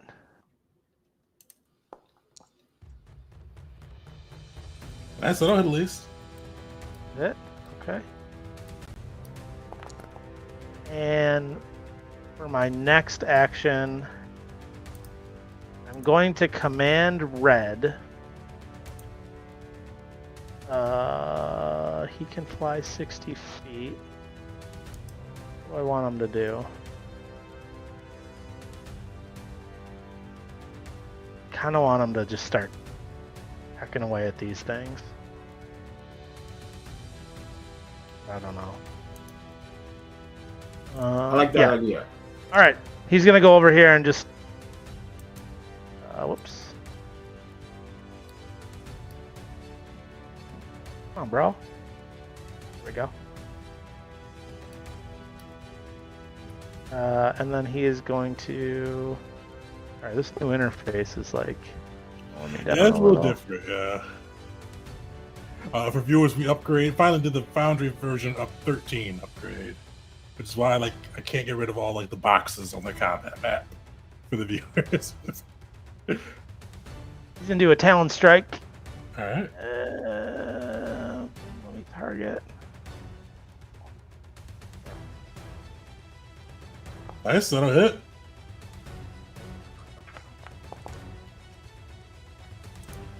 Perfect. That's my turn. Red slashes into the talon. It looks bloodied as the bird pulls its claw back as you kind of arc into this fleshy, watery thing that grips the balancing act. All right, the doldrums heap is up. He is going to move. You see it come slumping down the deck. Just this mound of just slithering green and a hulking form. And Jeet, you see it approach you. You see it lash out with its tendrils, trying to strike you. But luckily, you prove too hardy for the doldrums on its first strike. It lashes out again. And completely whiffs it. You see it try to grasp you into its kind of watery, plant-like tendrils, but you are able to evade all of them. So is the fire of Nar too hot for this swamp monstrosity? All right. The Merid is up. Oh, yeah, it's just going to get mysterious, girl. Does it have anything crazy it's going to use? Yeah, so you see it's going to burn in action to approach. You see it raise its trident, and you see he kind of lifts it up and jabs it at you, attempting to skewer you.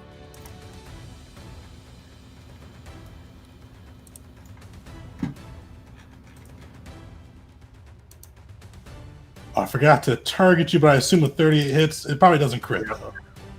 Hit, no crit. All right. So you see it stabbing, kind of jutting back. kind of noting the blood upon its trident, and then with its last action, it tries again. Luckily, he rolled that the second one for another 20 damage as he continues to shiv through.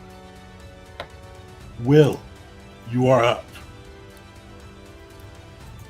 Oh boy. All right, hold on. I am trying to get the sheet open where I can see everybody's. Oh, that's the followers. Where is here? It is. I'm trying to just look at everybody's hit points to see if anybody desperately needs healing. Crash kind of does. I mean, I also need it. But I think.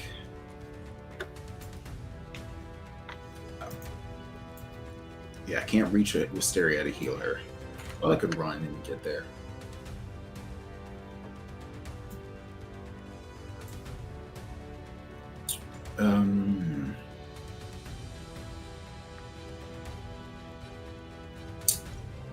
I actually think that I need to try to get some stuff started rather than just heal. All right. So what I'm going to start off with is once again, Will is going to call out at the top of his lungs. It must be shouted. Rashanael! And then, of course, once again, he says her true name, which you instantly forget. And then she appears next to Wisteria with the sound of a sonic boom. And he says, "Protect Wisteria Ringdaughter." So as long as you stay adjacent to her, she will reduce all damage by 10. Nice. And then I'm going to use my last action to run. I don't think this thing has opportunity attacks. I'm just going to rely on that. It probably would have done it already, actually, if it could. So I am just going to move this way, I think. Yeah, 1, 2, 3, 4. I'm worried about getting close to anybody because I don't want to make AoEs worse. I don't know. I'm going to stay here, and that will be my turn. All right. Crash, you're up. All right. Crash got pretty hurt there, but he's still looking moderately okay. Let's see here. Yeah, he's going to quick draw his integrated armament, the Piercing Wind. And he's going to do it specifically for the... Let's see here, draw. He's going to be doing it for the ranged attack against this tentacle right here. Let me target it real fast. And hopefully... Is it not... Oh, it's not letting me target the tentacle. It's weird. Shit. Oh, I can't target anyone. Do you have the target thing selected? Thank you, Tegan. I had the measuring one out. Yeah, I think that's what they're also do measuring now for when you move back to that view. And we fire. Oof, that'll just it. Nice. Yeah, love to see it. We'll roll that damage. Not the greatest, but we'll still take it. This tendril, not that right. This tendril is barely clinging on to the ship. Just seriously barely surviving. I want to go fight the dragon turtle. Does it need to be basically the more tentacles that are up, is it the worse it is on the tentacle stern? It is. damn it. Well, in that case, we are going to touch and go to reload that and swap this into melee mode. And yeah, we're gonna melee strike it. Oh, nope. Multi-attack penalty, please. Thank you. And swing. So there we go. I had 1 HP left. Take it down. Yeah. Nice.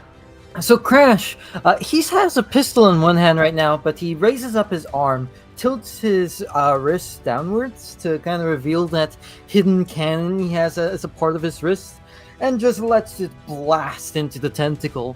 And when it's just holding by threads and tendons, he tilts his wrist up, letting that cannon go back in, and that large spike come out, and he just slices it off. Nice. You see it slice off. You feel a bit of like almost feel like the balancing act rise up a bit. And that'll be Cress's turn. All right, the tendrils are up, so definitely a good move to get rid of that because they are going to use the Grasp of Y. Typically, this DC is 36, but each one of these you kill, the DC goes down by 5. So this is now a DC 31 save for the balancing act. Who would like to make that save for me? Not I. Oh, I'm not rolling well. I'll do it. All right. Wait, well, I made Will do it, but you get it. So the nice thing is the balancing act has a better DC or fortitude than Will, so it's +2 to that. So that is definitely a save. As you feel the balancing act straining, but the ship almost seems to have the spirit of the Gavels. You feel it resisting, keeping itself above the water, rejecting Wise and Grace. And with that, Jeep, you are up. Viseria pats on the deck of the ship and says, "Good boy."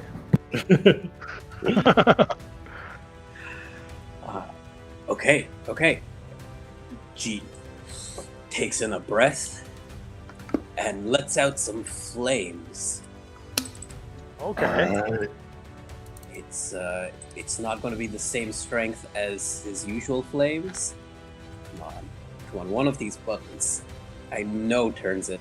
Oh, I think I just have to place it and then turn it. All right, let's place it and then. Oh, if you use control or your mouse wheel, it'll turn it. There you go. Yeah, I keep forgetting that I have to first click it to place it and then it turns. So, can I get the tendril and the dragon to make the reflex saves? I'm angling it in a way to avoid hitting the floor of the ship as much as possible today. Yeah, definitely. Yeah, with that being a cone, you can definitely fire breath. You can easily evade it on that side. So let me roll for Nice, good damage. tendril. Oh, the tendril will succeed. Nice. And then the turtle will fail. No, Succeed. Yeah. But they each take half. Yes. Yeah, they take half. And even though this fire isn't as strong as you are used to seeing him doing, this one recharges in one round. So that's Solid. great. Nice. And then with his last action, he will swing the dragon's tongue onto the sea tendril. So, Come again? Can I target it? What are you doing? His weapon. He named his weapon. Yeah. Okay. I think he said he's going to upgrade it too. Yes. Eventually, hopefully by level 2. Nice. That's overkill. Yeah. You should be able to decimate this thing. How's the? Yeah. How do you just Jesus. This is the first strike that this upgraded Naginata with all the runes is making. So he first sets out the gouts of flame, and then he lifts up the dragon's tongue and says, "I dedicate this battle to Nar," and then brings it crashing down in the name of Nar and in the memory of someone who's not here. That is his turn. That actually warms my heart. Memory of mockery holding gavels is top of the order. Wisteria, what do you do? All right. So first, I'm going to free action devise a stratagem on the Merid. That's pretty good.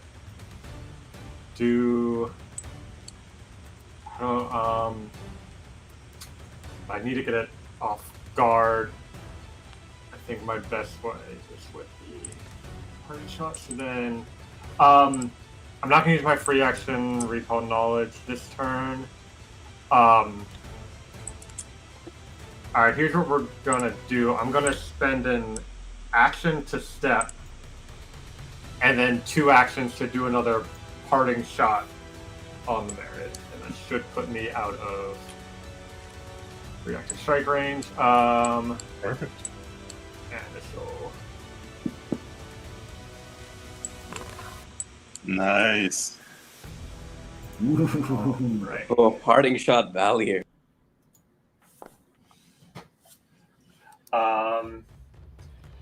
I forgot you had electricity on your arrows too. Oh yeah, I got electricity and the corrosive rune, which I guess neither of those actually do anything with the critical hit effects, but the damage certainly helps.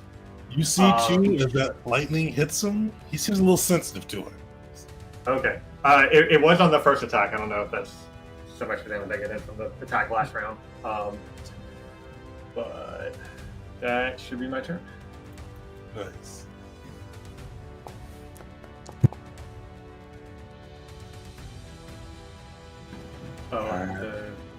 Yeah, you got fire. You got some business. I forgot what it was. Yeah, I did it 3 times again. Seems like, yeah, you took it 3 times. Oh yeah, so yeah, just take the top one and restore yourself to bottom 2. I hope that version 13 would fix that, but it's still apparently doing it. All right, yeah. You do see the waves begin to build again, but luckily it seems like they need to recharge. But you think they will come crashing in next round. Oh, yeah. You see Arathar just looking ferociously from the distance at the party. He's holding away so far, but he is going to cast haste upon himself and then shield again. What? Yeah, he's stacking up. Dragon Turtle is up. Oh, yeah, he's gonna keep messing with Crash. You see he What? Draconic Frenzied Jaw Claw. That'll hit. Miss. Hey, only one hit on that side. At least this time it's not a crit. We'll take it. As he bites into you, kind of wrenching the metal off of your arm, as he tries to take you down. Oh, does he have anything good for one action? He's just gonna move a little closer. Alright. Belric, you're up. I forgot to take that damage earlier. I just added it, so that's why I do that. I am going to use my first action to hunted shot my hunted prey, which is the Merid. So here will be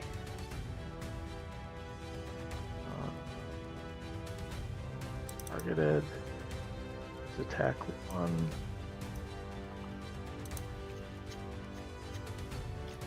Hits. Nice.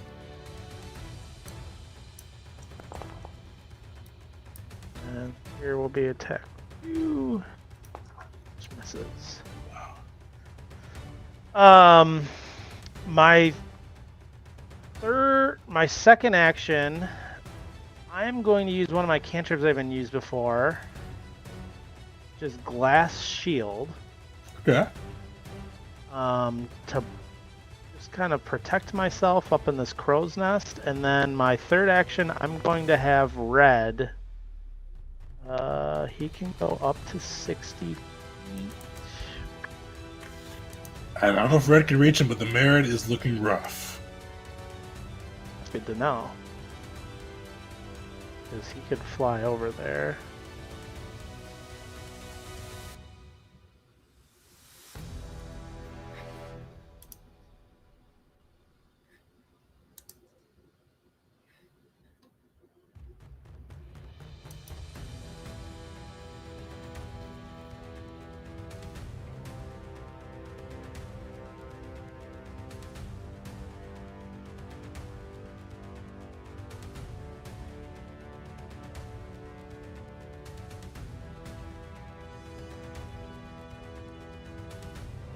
Nice little hit.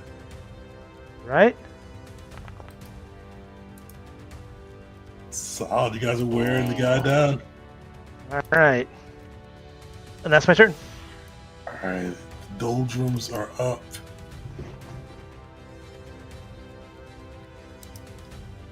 You see, as he kind of comes in, he is going to expel. Like, you see, like, as he walks through, he expels like this emanation around him.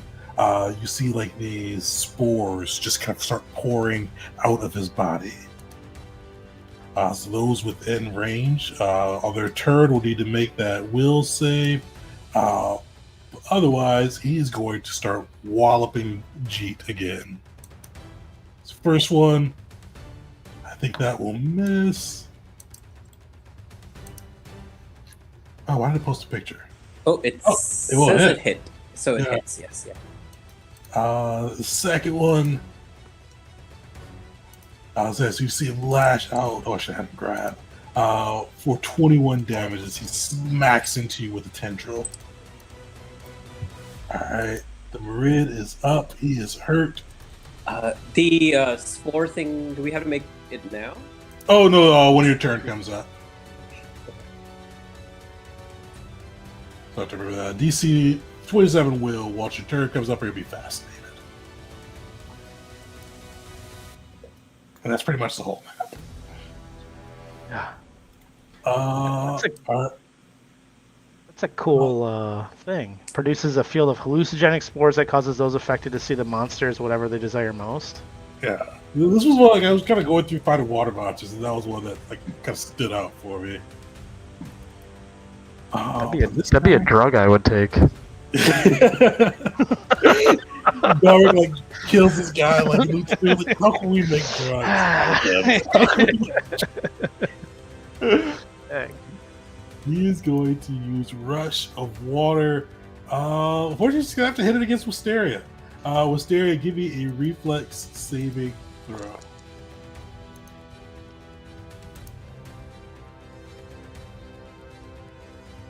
There's another magical effect, so I get my orc superstition.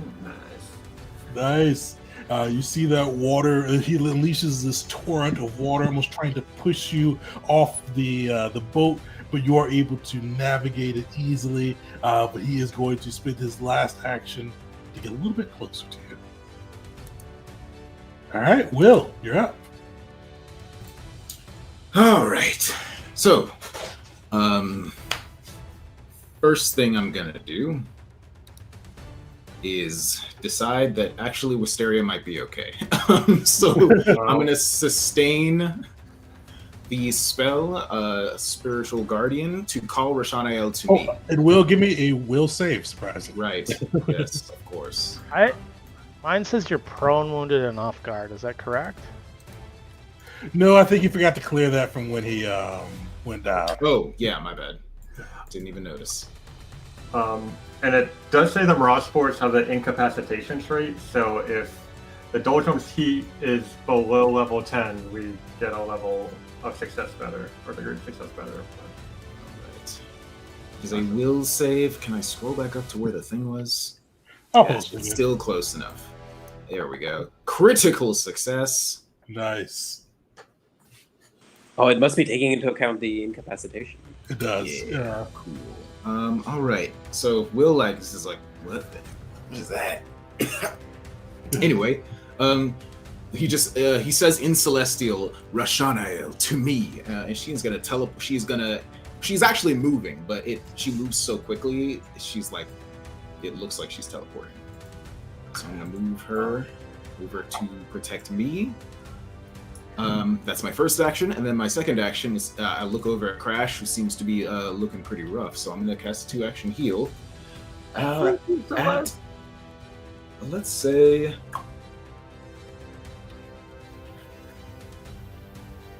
4th rank. Why didn't? Oh, it didn't. I didn't. I think I forgot to press cast earlier on this spell. So there you go. It didn't spend the spell slot, but this time I'm going to do a 4th rank heal on you. Thank you.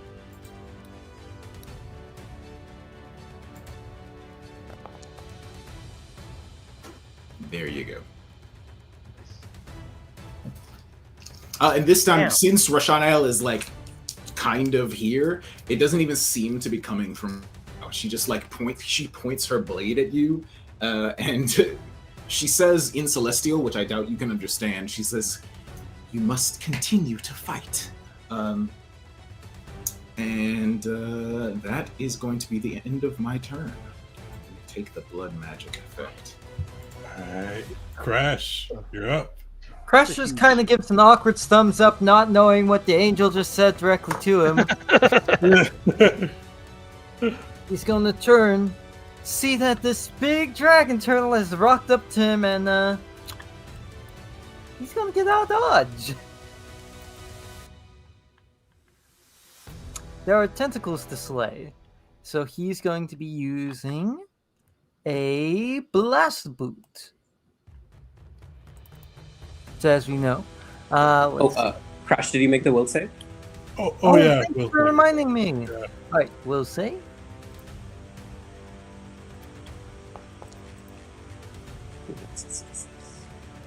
Yeah, that'll be a success on that one with potence, with incapacitation. I think that's a crit success.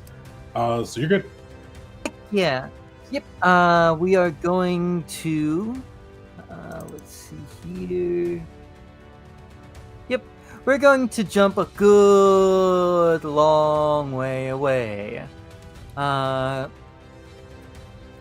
So let me roll that athletics check to see how far I can go. Do I? Actually, to be honest, I'm not even making the full 75 distance. I'm just jumping over to the tentacle. Do I need to roll the athletics check for it? I believe you do, yeah. Oh, got it. I don't know, for leaping in general, I'm not sure if it's based on the DC. It's been a little bit, or if it's based off of, like, just what I roll as the distance. I think it's based. You have a flat thing you can jump, but you have to roll it to make sure you can do that, or you can crit the and go a little bit further. My bad. I had forgotten that. Sorry for asking for the freebie then. Alright, yeah, you're good. You can make it. Alright. Expend that. And so, I want to point out between powerful leap, that is an additional 5 feet onto that. Crash right here is leap. It could leap up to 105 feet. I am very happy. If you're interested, if you can take it, the merit might be almost done. If you can take it out, it'll make my turn a lot easier. But if you want to go for the tentacle, go for it. I might be able to take them both out. We'll see. And the tentacle is right after your turn, so if you take it out, that will help the ship a lot. So either way will be super useful. We are going to leap. We're going to trigger brand salvo onto the tentacle. Alright. That hits. Good. And let me get the damage just in case. You never know. 10. Alright. That's really bad in terms of damage, but every point counts. And then the salvo.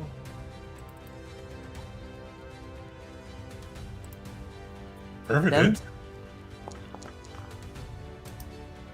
Yeah, you cut into the tendril, but barely holding on to the balancing act, but it remains gripped to the ship.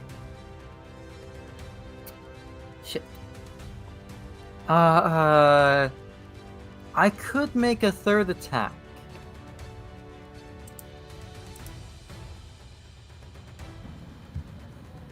What are you thinking?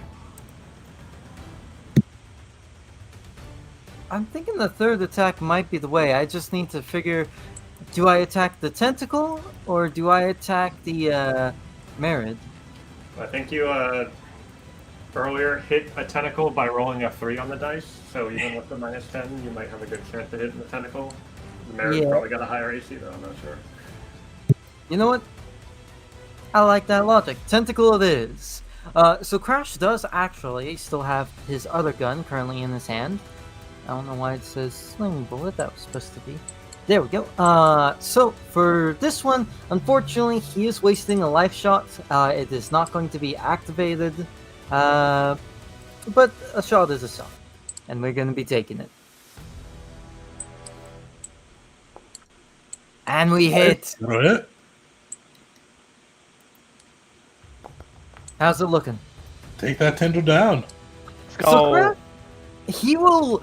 You see him basically activate those new leg prosthesis he has and just blast away in a small arcane explosion. And as he's coming in, he kind of spins with his blade connected to his hand to cut at the tentacle, twist his wrist so it turns into the cannon and blasts into there. And right as he skids to his feet is when he takes that pistol he has in his hand and points it, fires it, and he's going to drop it as well for added flair. Nice. And that's going to be Crash's turn. Alright, the tendrils are up, 3 of them down. That brings the DC to 21. Somebody give me a save with the balancing act. Fortitude save with the balancing act. So if you can't roll a 1 or a 2 and you're good. I got it this time. Nice. You see the balancing act continuing to resist being pulled into the depths of the sea. And with that, Jeet, you are up. Okay, the doldrum heap is big enough that I could still attack it from above here, right? Yeah. How about from above here with reach? With reach, yeah. All right, good. So first the will save. Because that's a huge creature. The rolls. And then from there, the old faithful. So torn between using my spell slots or not, but we are going to do athletic rush. All So right. we'll just rush up as we cast it. 1, 2, 3, 4, 5, 6 over there. And then with my last 2 actions, with the Naginata pointed towards the doldrum heap, we will attempt a newly learned slam down. Oh, yeah. Nice. Yes, That'll hit. this was the important one. So it hits, and then I will attempt to trip it without any You multiple see that attack. fire damage hurts it. Oh, nice. Okay. Oh, actually, no. good to know. The fire damage and the slashing damage hurt it. The fire. I'm like, why is it plus 10, 12 plus 20? Yeah, both those are weaknesses for this creature. Holy shit. Holy shit! The fires of that's Nar really- consume the base. I love the ocean. Nice. How's it all look, G? Okay. Even before I'm heading up there, I'm sort of wrapping some of its heapy tendrils up like spaghetti or being wrapped around a fork as I'm just dragging it up, rushing up and around it, bringing this like tangle of vines just around it, and then I hit it to its core and tug, and it just causes it to fall prone. Nice. Sweet. All That's right. great. Syria, you're up. All right. save. We'll save. So we've Will run. save. Oh, yeah. So, yeah, I think you're the last. Oh, no, Belric. I'll be the last one. I Solid. don't remember the You're good. Yeah. All right. Devise a stratagem. I'm pretty sure that's going to be a hit. Don't have a way to get it off guard with other than a step. So yeah, I'm gonna.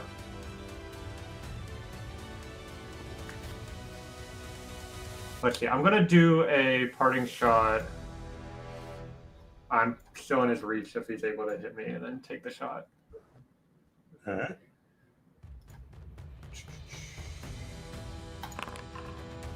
That'll hit. Cool.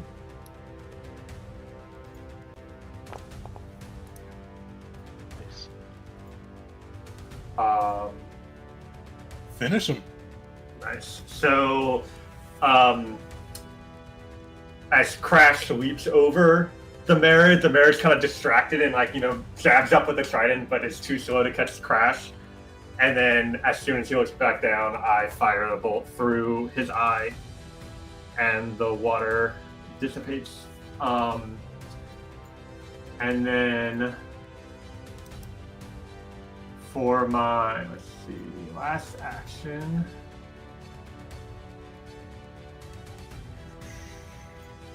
I'm going to use.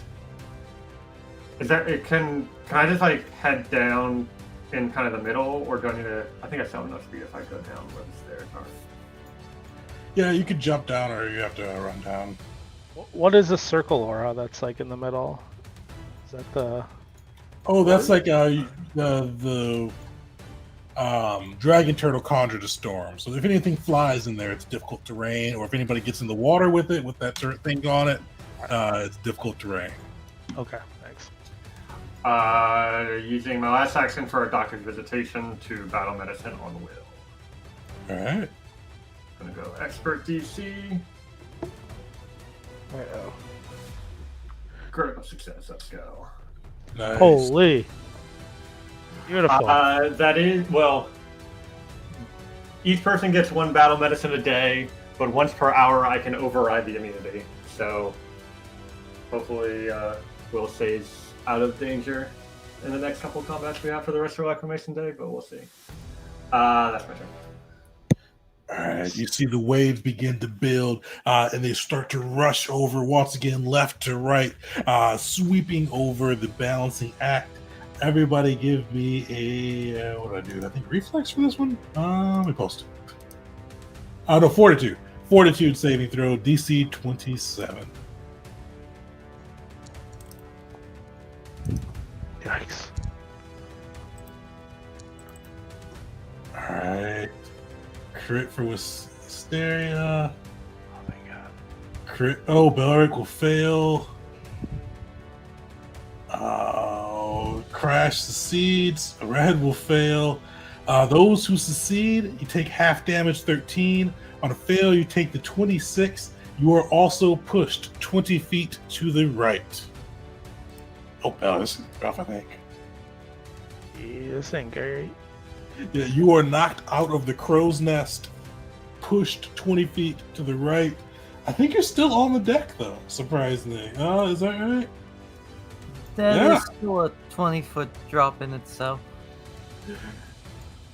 Or actually, how far up is You're going 10 feet, so... This is where I would be. Yeah, Oh, so yeah. you're still on the deck and not even having to hold on. Heck yeah. I think it deleted the persistent bleed damage I have when you got rid of the Merid. I'll roll that real quick. I'm assuming Alright, it's possible. I think it did, maybe deleted it because it rolled You it rolled 3 three, times. I think you remember. saved on one. Oh, But yeah, third yeah, one but was a 6. alright. Well, it was 2d6, so I'll go ahead. Sorry, you said red failed, but he got 28 on a 27. Oh, Would be yeah, good. red good then. Yeah. Okay, cool. So he gets half, you said? 13 damage on that. Do I get any, since I fell 10 feet, do I take any damage from that? Let me see, because falling and this, I think 10 feet doesn't do any damage, but let me make sure. I think it is. I think it's 5. It's like half the distance. Oh, okay. So yeah, you take 5 damage then. And I think you have to make a save to make sure if you can Oh, do you have cat reflexes or cat fall? Do not. You are also prone. For God's sakes. But luckily, you're not in the sea because that would have gotten nasty. Yeah. It could have been worse. Arathar is up. He is quickened. His breath is back. He is feeling good. Forgot about him. So you see him haul back once again, and he goes, "We will drown you," as he unleashes his breath weapon. Oh, cool! And I can get you 3. Oh no, we clustered. So, Beric, Will, Wisteria, reflex saving throws. It looks like not Belric, but yes, Red. Oh, did I put it? Because I think I can get both of them. This map is too big. Oh, yeah, you're right. Yeah, I moved it up a little bit. There you go.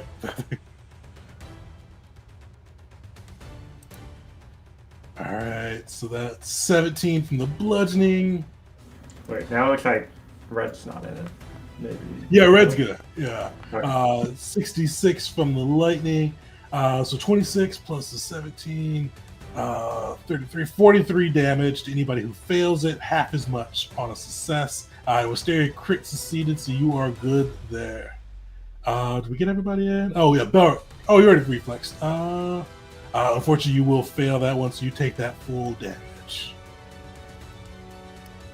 As you see like another burst of lightning and water and shrieking the field, but you do see Arathar is going to use his quickened to actually he's going to use both of his movements to fly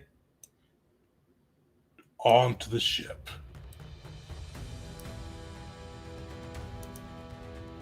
And that is his turn.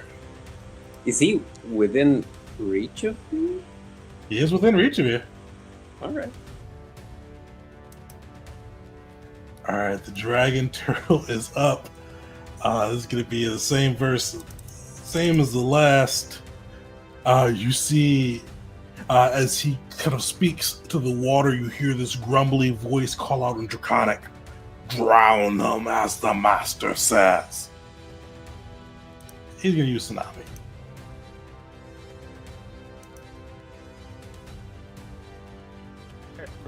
Dude. I can handle this. Why was it not? Oh, shift. Oh. You have to place it and then it'll turn. So that's new with the new version, right? Yeah, that's Okay. new. It used to be you could rotate it, but now you have to place it. All right, everybody but Crash and Jeep. Crash Scary is about just Very thankful. nice. Crit success. A regular success.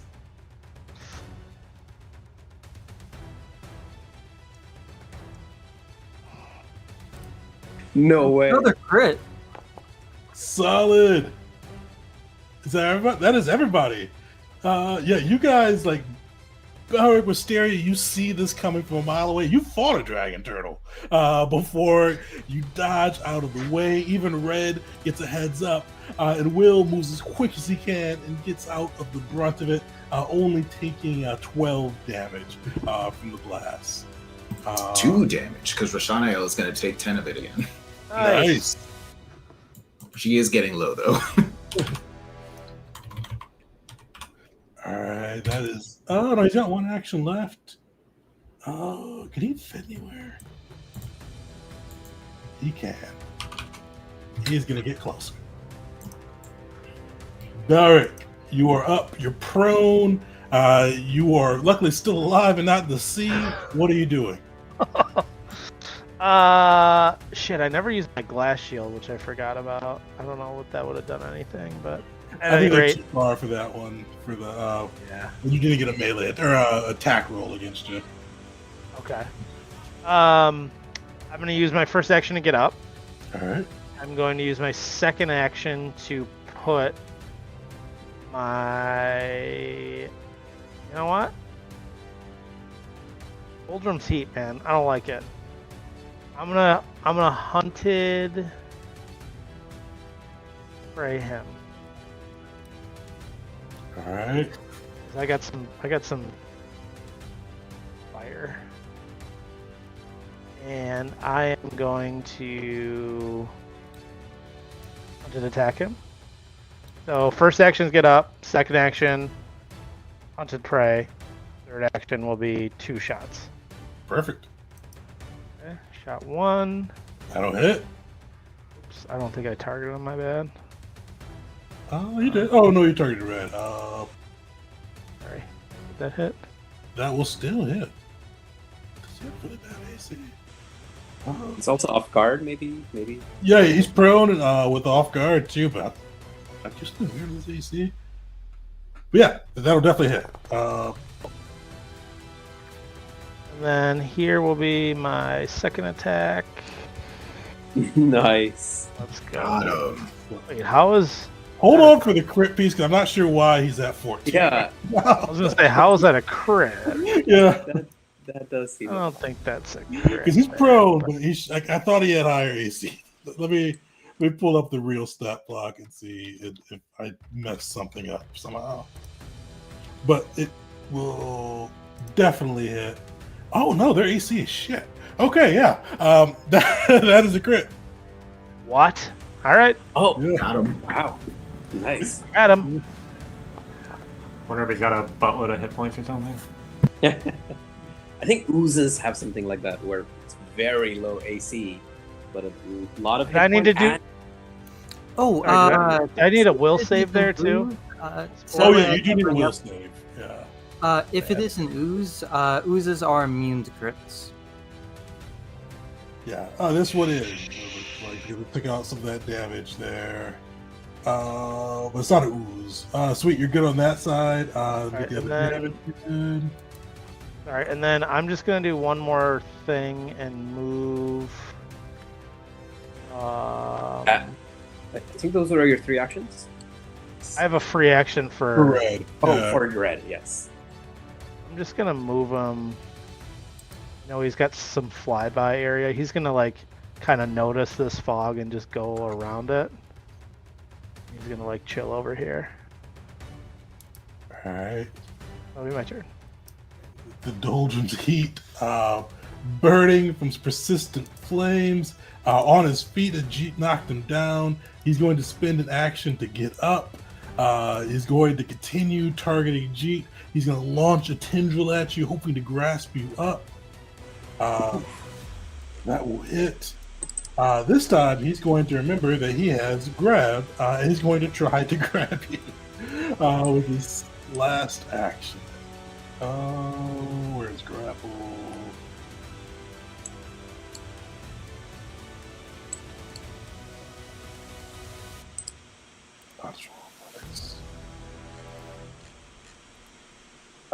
Does a 35 grapple you? 35 will, I believe, grapple me. Yes, it's a DC 30, even with my athletic stuff, wrestler stuff. Yeah. Perfect. So you see him whip out, the tendril come wrapping around you, and he has you in his grasp. You are grabbed. 22 damage. Try. Come on, where are my feet? Come on. Let me just try this. The reaction. Yeah. All right. Yeah. Oh, what does that do? So it just lets me try to escape immediately with a +2 circumstance bonus as he's grappling. Perfect. So this is target him, and then I click escape, and I get to do the +2 from here. Twist. Add. Nice. For a Yes. moment, he had you in his grasp. Gee, what do you do to get out?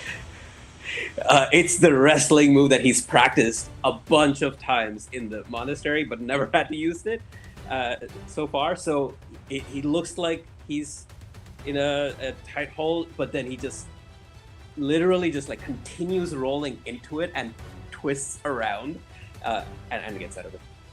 Nice. That's his actions. Will, you're up. Oh, yeah, he takes some burn. Not that much burn damage, but he takes some burn damage.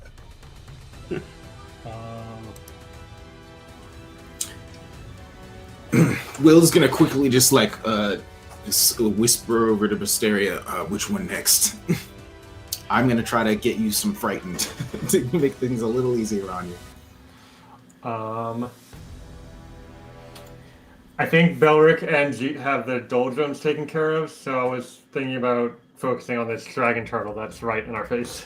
Yeah, alright, cool. In that case, I'm going to start by sustaining my spell. Why not? Just move Rashanael right over there. Just he says in Celestial, continue to aid me. And she is just going to hover over to stand just behind his shoulder, ready with to protect him from damage. And then, second action, I am going to try to do something I haven't done for a little while. I'm just going to do a regular old demoralize on the creature. All right. He's just going to say, we've seen your kind before. Trust me, the last one didn't go very well. Here we go. Where is... Oh, everything is... It looks different now. Where is demoralize? Why does it say I have a +0 to demoralize? Oh, because I have Rashanael highlighted. No, I need will to target this thing. And then demoralize. It still says... No, my friend. So and make sure, because I think when it switches turns, it puts you on the measure distance. Make sure you have your select token one on. Yeah. For the... Let me zoom in a little bit, select my token, and then target this guy. There we go. All right, so demoralize, go. Yikes. Does anything happen from a crit fail on a demoralize? I think you're friend, if I remember right. Oh dear. I don't want to use my hero point. Oh, well, actually, no. Demoralize doesn't have a crit fail state. You're good. All right. In that case, I'm just gonna leave it. Sorry, I tried. And then with my last action, I'm going to use a focus point to cast Amped Message on Belric, giving Belric an extra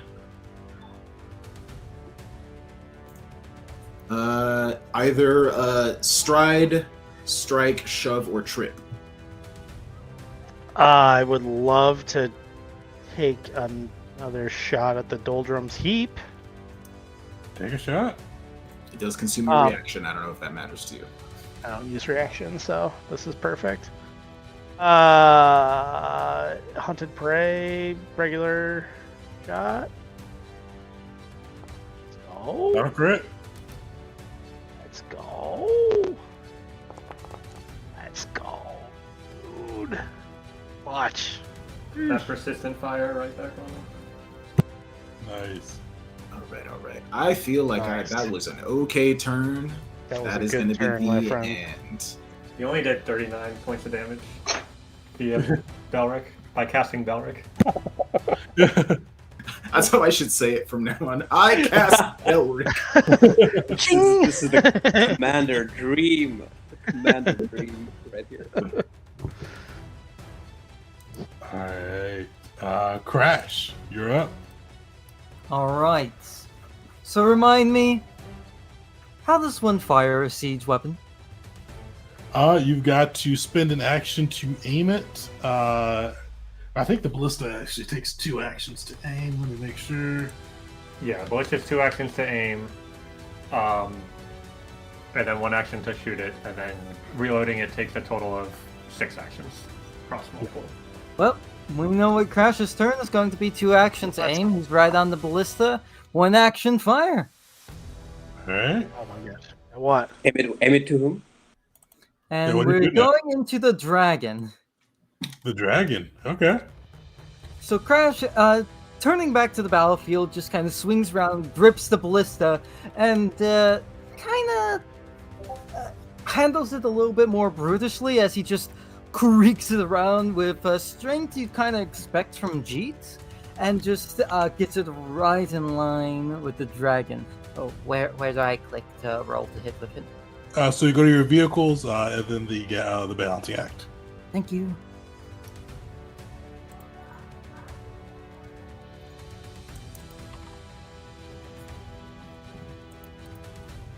Let's see. Aim. And this is the ballista, yes? Right. Watch.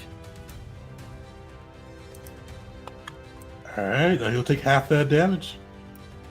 Hey, still pretty good. 23. Oops, not full half. All right. You see the ballista arc into him, and then the tendrils are up.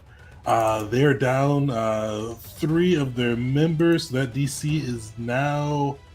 So yeah, it really can't sink the balancing act anymore. You see it still pulling down, but even with a failure or even rolling a 1, it would still just be a success. So the balancing act is safe from the tendrils. Jeet, you are up. All right, the doldrum heap. How's it looking? Near bloody. Here, cool. All right. Okay. We will first just do a single slice attempt on it. The dragon's tongue. Yes. Got him. 19. Oh god, it's rooted as well. It's immobilized. I get 10 temporary hit points. Man, it is fun being a war priest cleric during wartime. Nice. Crit specialization, I could move it in, but no, I like it right where it is. And this is immobilize is great because I'm going to follow that up with something I haven't done before. I picked up a 4th focus spell to cap out my druid stuff. Okay. I'm going to cast wildfire right underneath it. All right. So 10-foot burst underneath the creature. It doesn't have to roll right now. At the end of its turn, if it's still there, it will take 1 persistent fire damage. Oh, if it succeeds, if it fails on it, let's say. Also, if it moves through, which, given that it's a large creature and I'm placing the 10-foot square right under it, it would have to take at least 1 instance of that if it moved. Definitely. It's mobilized too. Yeah. All right. Okay. Oh, I can place it here. I didn't realize I could place that. Yeah, continue. You can continue with the turn. I'll just place the 10 All right. Mysteria, you're up. Is it still doing the spore thing? You once you save against you, you're immune. Okay, cool. All right. So first action is going to be a show the device stratagem on the dragon turtle. Oh, nice. I like to see that. And then I'm going to do a free action recall knowledge on the dragon turtle. And I have a feat where because we fought one of these before and I took notes, I get a +2 bonus. Nice. Knowledge. So I don't think it doesn't give me an option to add bonuses, so you'll just need to add that +2 to whatever recall knowledge skill you use. Unfortunately, it is not off guard, too. I'm gonna use a hero point on that one then, Okay. because I don't want to get locked out of that. Never find it. That's better. What's your question?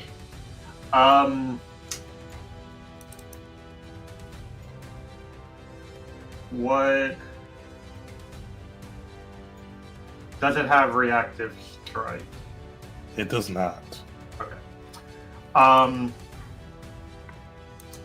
So I'm going to. So it's off guard until the end of my turn. That was my one action. Yeah, I'm gonna drop my rapier and drop my crossbow, quick draw, and make 2 attacks with my rapier. All right. Save some of that ammo for later. So let me draw rapier. Drop.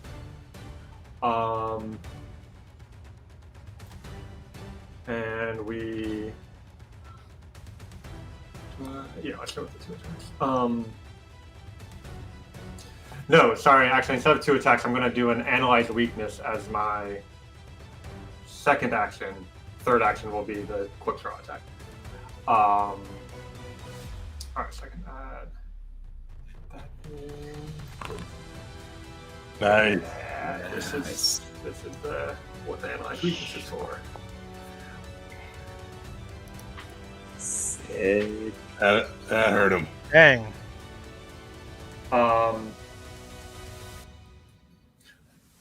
Oh, and the critical specialization of the rapier makes him off guard to everyone else until my next turn, so that's cool. Oh, solid. I don't use the rapier much, so I'm not familiar with that, but it's good to know. And that'll be my turn. Perfect. You see the great dragon turtle thrown off of his balance. You see the waves again wants to build, but they need the next round to be able to strike. But Arathar is hasted and up. Yeah, he's gonna continue flying past you, G.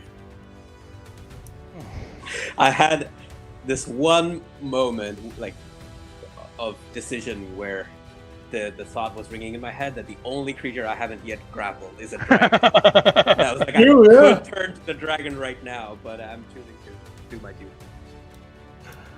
So that is his hasted action. He's gonna get 1 closer. And actually that's satisfying. So that's his hasted action. He is going to. You see magic begin to billow around him, start to swirl, and you see like this cone of energy start to form at his mouth, but not like his breath weapon. It almost seems like he is sapping the warmth from the air as he unleashes a cone of cold. So weird, I have to like place it before I can move it now. Oops, that's not even the right spot. Oh, let me move it. I'll put it here and then move it back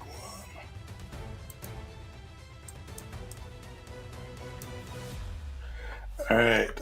He's going to. I kind of tilt it still. Oh, I'm just going to place it again. Pretty much everybody but G. Roll a reflex saving throw. Now, do I hero point this? It's a pretty good chance I'm better. I get better. And he is putting his own dragon turtle in the path. I think yes. I think. Ooh, yeah. I think there's a pretty good chance it takes me down, so I'm gonna use the hero point.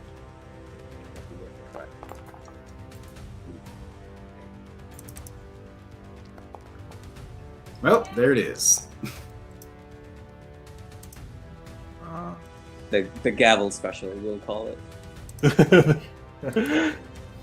Alright, failure from Will, crit success from Belric and Wisteria, crit failure from the dragon turtle as well. So Will, you will take 47. The dragon turtle is going to take double.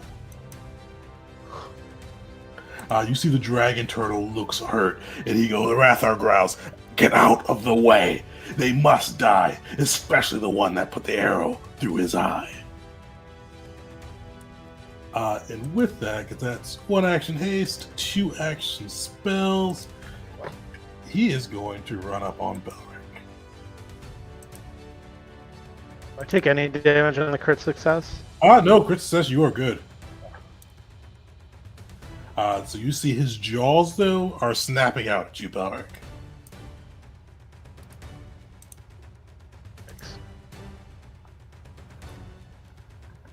So you see it snap out at you. Look at the jaws clenching around you, biting in for 22 damage. Dang, he can reach all the way over there. Dang, that's too big. He's too big. 15 feet. Stop it.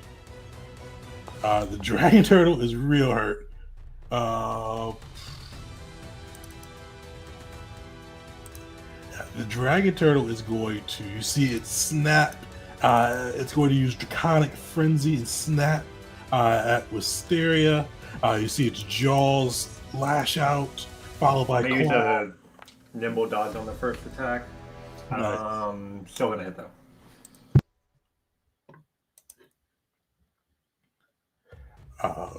For you. So you see the first two connect as it slashes out or bites in with his jaws, slashes out with his claws. And you see he is going to use his last action to jump into the sea. You hear it fall into the sea with a crash, water cresting over the balancing act. Belric, you are up.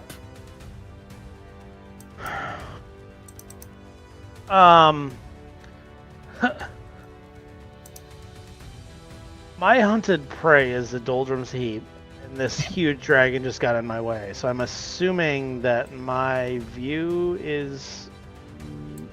I You won't can be still able see the Doldrum's Heap, kind of around it too. Okay.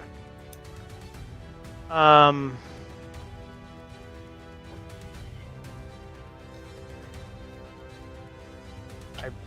need to heal somehow. So my first action, I'm going to use that apothecary thing that I have. So All right, I'll take an action to draw and to use. oh shit! Don't you have battle medicine? I do. You can battle Battle medicine. medicine. Yeah. Okay, thank you. That's seems like the better thing to do. How do I do that?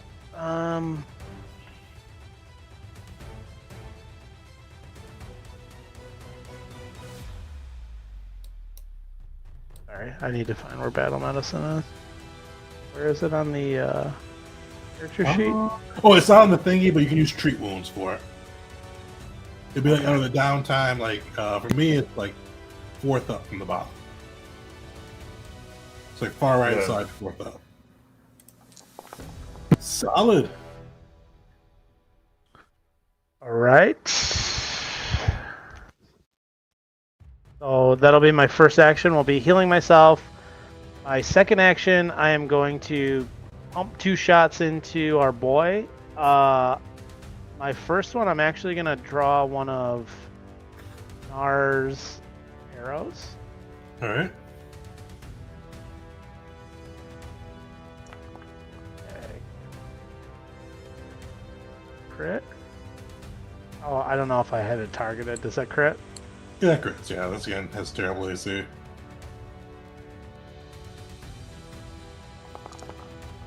Nice. And then I'll take my second shot and I'll continue with the Nar's arrow.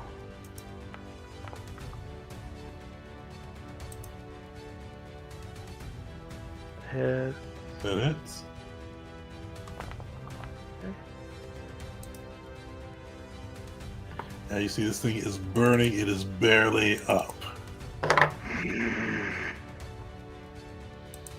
Well, I think that's one action left. I know, dude. Think I'm gonna just shoot at it. This is one of the probably easier ones to hit with a third strike. Shoot. And then, man, for my free, I just have a free action for red. Like, I just gotta get him a little bit further away. Like, not gonna do much this rest of the way. I just don't want him to die. He's gonna like chill over here. Didn't we conclude that it had an AC of 14? I Oh, think yeah, he's that's targeting prone, It was himself. prone with that. So it's a 16 without being prone. Yeah, it's no longer off guard. Got it. Even when it's immobilized? That doesn't give off guard? No, immobilize does not give off guard. This can't move. Yeah. Also, sorry, that second attack might be. No, I think it's good. Okay, that's my turn. All right, the doldrum's barely up, but it is going to continue whacking at Jeet. This thing does not have anything crazy it can do outside of that Mirage thing. So you see it whacks first one. It is going to try to grapple you up. The second action. I will use my reaction on the crit itself to reduce it with the enduring might. That's my last focus point. All right, I'm grabbed. Yeah, so you see it smack into you, grab you, and then it is going to constrict. Give me a fortitude saving throw. Okay.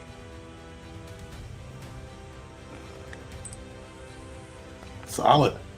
I don't think... it's basic, so you will take 9 damage as this thing kind of just constricts. You feel your armor creaking as it's trying to break through your bones. But Will, you are up. Sounds good. Oh, can I take the critical damage first? Oh, did I not roll that? Nope. Sweet. Let me do that.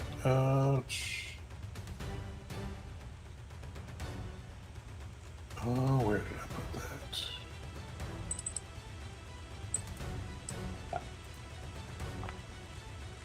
So 34. Okay.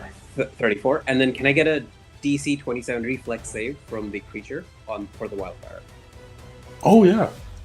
He will fail. Oh, okay, cool. So 3 persistent damage. Let me just put it in chat.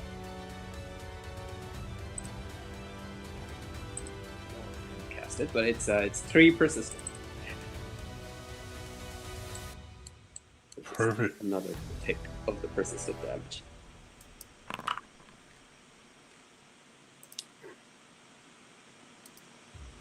Yeah, that is burning into him. He is swaying. You see his vines are starting to uncoil. It looks like the fire itself may do him soon. Will, you are up. Man, all right. Gosh, I want to do something cool, but I have to heal myself.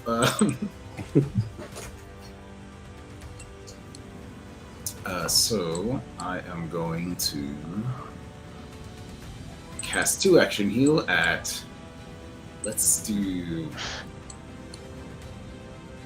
3rd rank, I guess, on myself.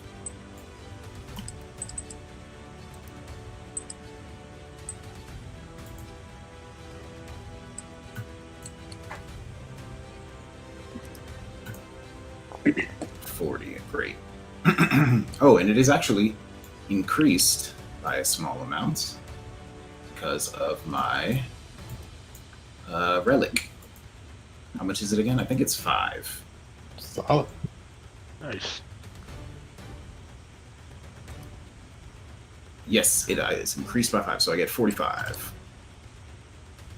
Sweet. And then, with my last action, I will sustain the spell one last time, probably, as Rashanael will continue to stand at my shoulder. And that's my turn. All right, Crash, you're up. Crash. All right. So let me check something real fast. I should measure 40 that. healing.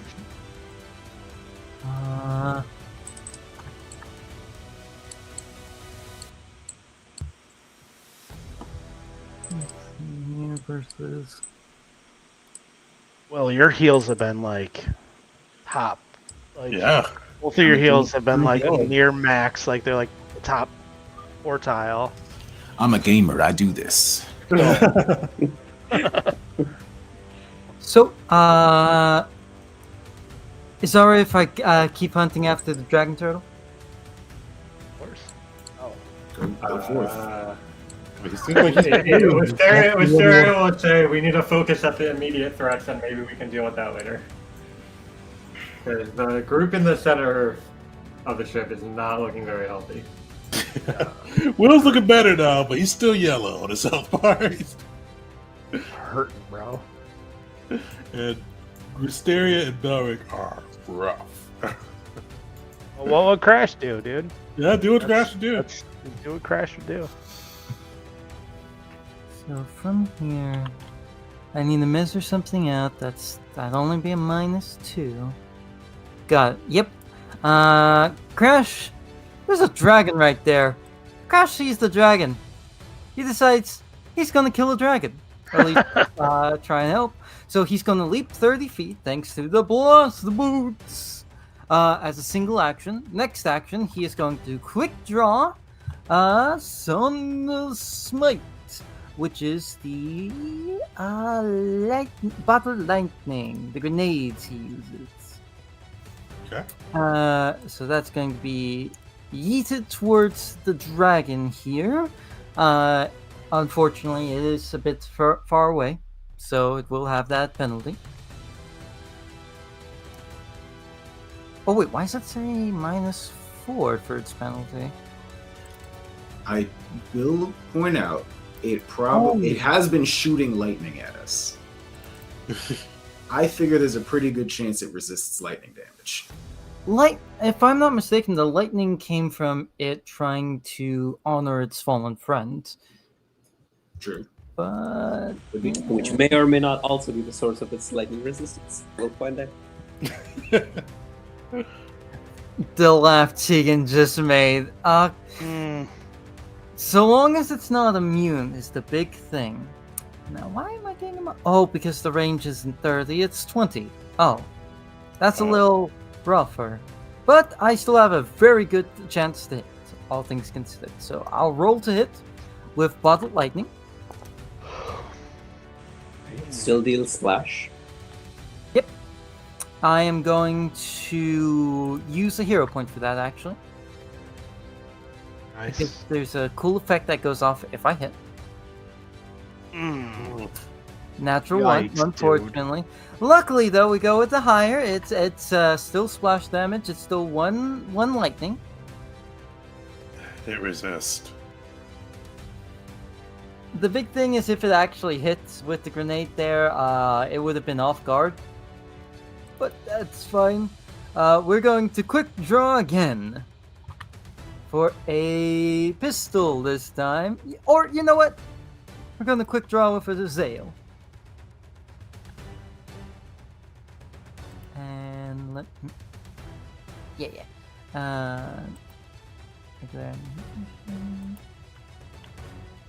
And multi-attack penalty. Oof. Oh. Jeez, man. So, to cover, Crash did nothing. Not rough. Should attack the turtle. I should have attacked the turtle, I'll be real. Just kidding. Yeah, but every point counts. Yes, sir. You see the dragon kind of lightning sparking across its scales. But Jeet, you are up. Doldrum's heap looks near death in front of you. What are you doing? Does seem like the fire might take it out, but I will still take a slice at it.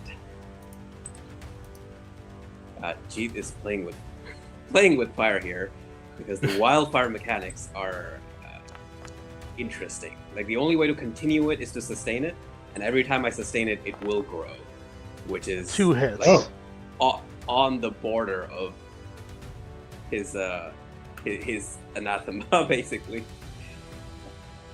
So you have to be very careful here. So that's the damage against the. You take it down.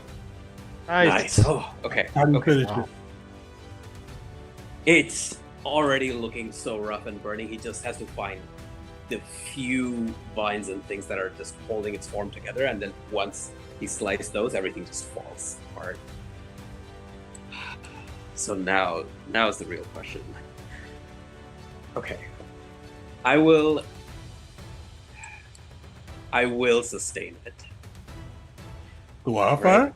Right. Huh? The wildfire, it'll spread a bit, and I will use my last action to swap my Naginata out for my personal staff, and that'll be my turn. Okay. You see the fire begin to spread across the deck. Next turn, we deal some fire stuff. Sorry, just to kind of like pause. There's 3 circles or auras on here. Like, I know the one is for like flying through. What are the other 2? Oh, because the Dragon's Turtle one doesn't go with it for some reason. So I'm just going to delete that. So you, Okay. I don't remember. Oh, this one's old. There we go. So that's the only one that's just going to be there. So the only one up there now is that the wildfire? That's a wildfire. You're burning our boat. Yes. This is very reckless. All right. Okay. Thanks for the clarification. The only Wisteria. aura left is the one that we put. It's our own guy burning. Yeah, the only aura left is the fire that you guys have. The fire we started. All right. I'm going to. Let's see. Yeah, we're gonna do a defensive turn. So I'm going to first drop my rapier, pick up my crossbow. That's one action. Oh, but then I can. No, it's on the ground side. I can't quick draw. Then I'm going to. Wait, does this have?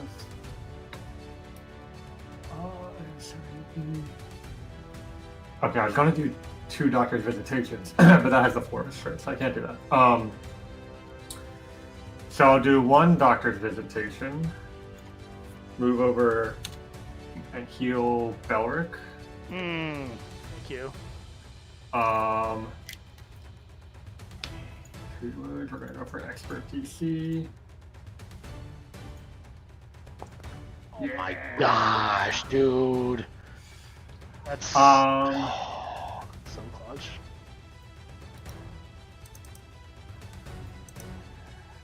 Yeah, and then I guess my third action will be a shot at the dragon. All right. Oh,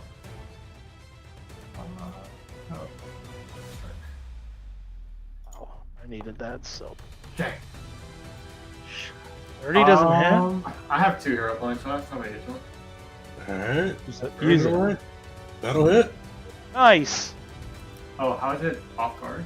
Is that right? It'll Sure. still hit, but I'm not sure why it's off guard to you. Because it doesn't have off guard clicked anywhere. I have a thing on mine that says enable abilities that require off guard. That was checked, so maybe, but that doesn't seem like it would. But whatever. Damage.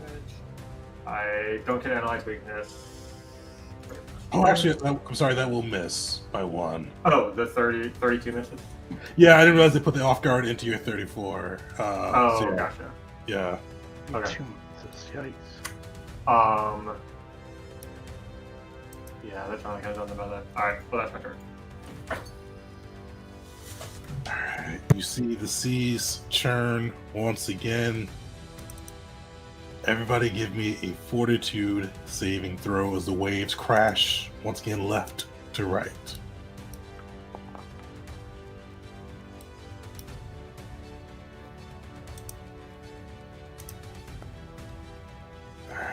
Alright, Wisteria will succeed.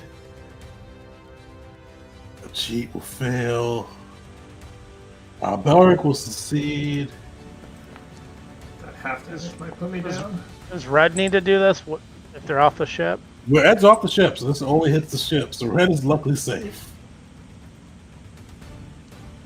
The wave crashes for 30 damage. Those who succeeded take half. Those who failed take the 30. You see, actually, did anybody fail this one? Outside of, Jeet failed, so you were pushed 20 feet to the right. Did anybody else fail? I think Jeet's still on board the ship. Yes. Oh, As- wait. There's- Oh, ferocity, keep yourself in the fight.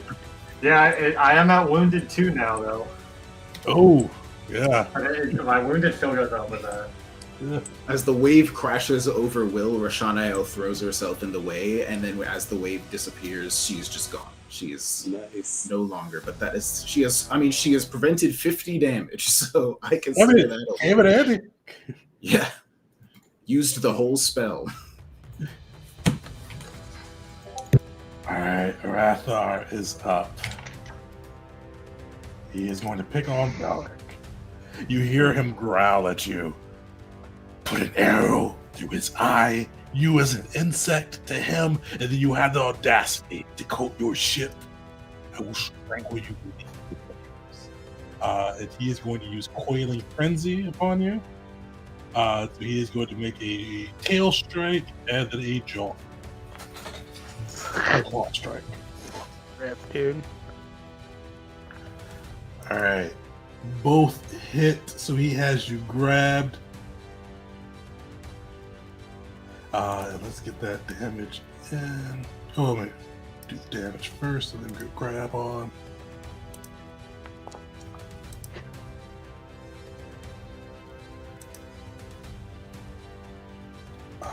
Why did that not roll? There we go. Alright, how's Belric looking? Ulrich is not great, but he's still standing with 4 HP. Alright. The good feeling to heal you and then realize that kept you alive. It did. Even if it cost Wisteria her life, but Yeah. I can't heal both of you. And he is going to use an action to use shield. Oh, and he can't even use the haste because he can't move because he has Belric grabbed. So hey, he get a free action with him not going anywhere. Dragon Turtle is going to dip. You see him swim 90 feet deeper into the sea, disappearing from view. Also, as you see him disappear, you see the rain begins to stop. Like it's slowly at first, but as soon as the dragon turtle begins to leave, you see the rain cease falling.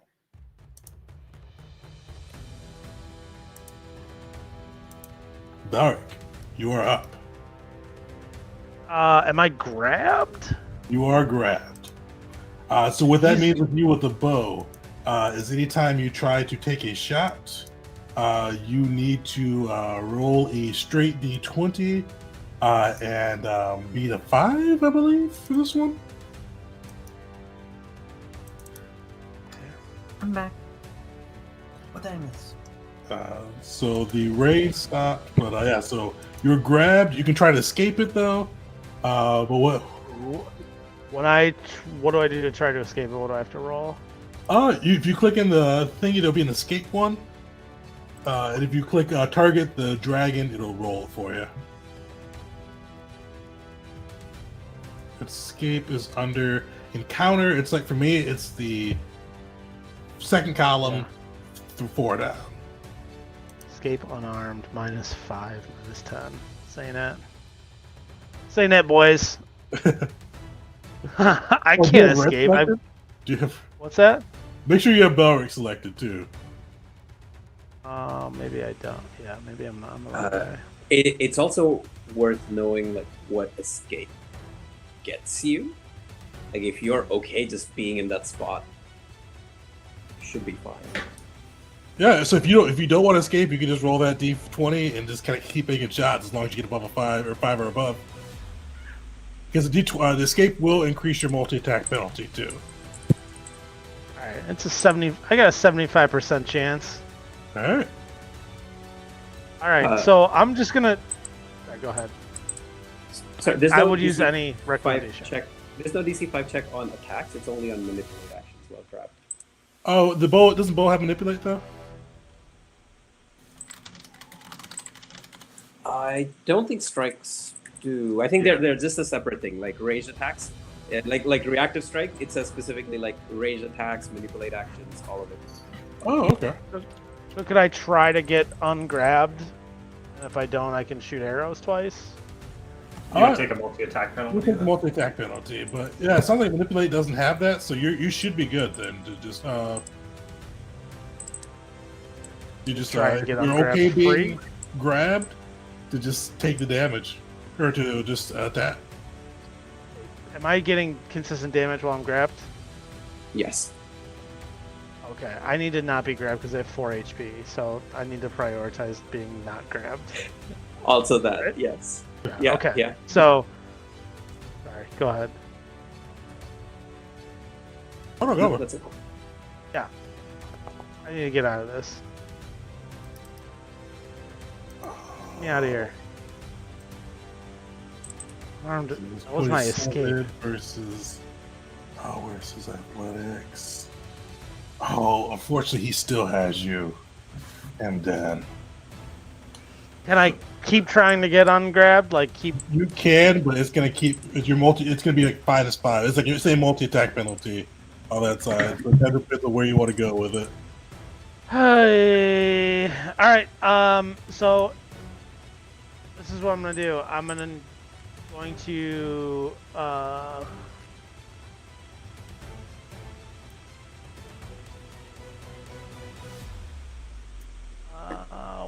where's the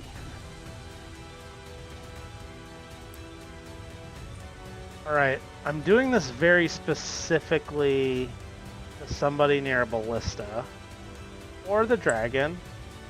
But I'm going to use my Warden's Boon on Jeet. Okay. I'm going to point out the vulnerabilities. I'm going to say, shoot it through its eye, Jeet, just like we, the same way we killed the other one. So that'll be my second action. And then my third action, I am going to shoot hunted prey at him. Assuming that won't hit. Unfortunately, that won't. Alright, and then... Would it change your target, like your ally target, if I said that Jeep was holding his staff, not his weapon up right now?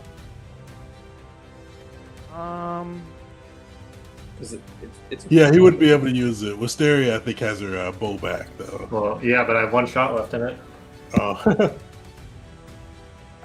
I mean, I said that because you're near the ballista. Does that... Oh, okay, maybe I shouldn't have done that. Can I do it... I guess I shouldn't retro it. That is true. I could go towards it and take the cannon shot. I don't think you can shoot it this turn though, because it takes 3 actions to. Yeah. No, the harpoon. The harpoon is 1 action to aim. Oh, nice. Unfortunately, that will miss. What? All Yeah, right. that one was a nice one too. All right. You know what? Fuck it. Red's pissed, dude. He's like, "You got my brother, dude. You got my man. Red's coming in hot." That's my turn. All right, Will, you're up.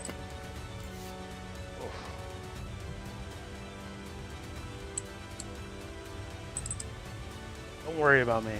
Just. I think I'm very. You cut out. What was that? Yeah, we can hear you. I said I'm going to worry about you very specifically. I think because even if it misses all of its attacks against you, I think you're going to get constricted to death. I think, and I doubt it's going to miss all of its attacks against you. So, oh, you know what I can. That's a once a day thing, man. I should save that. Save it.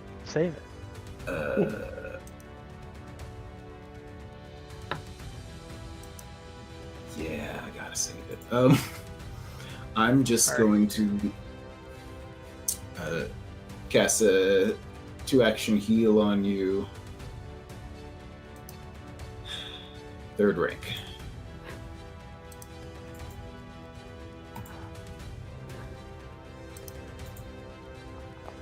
There you go. There we go. Wow, that's very low. Oh yeah, I didn't realize how much was from the modifier versus the other roll. Still, 31 HP is better than no HP. Yeah. You rolled a 2-1-1. Yeah. Wow. That's. I mean, still, absolutely, it's great. I appreciate it.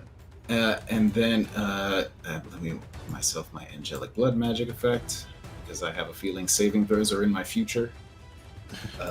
And with my last action, I am going to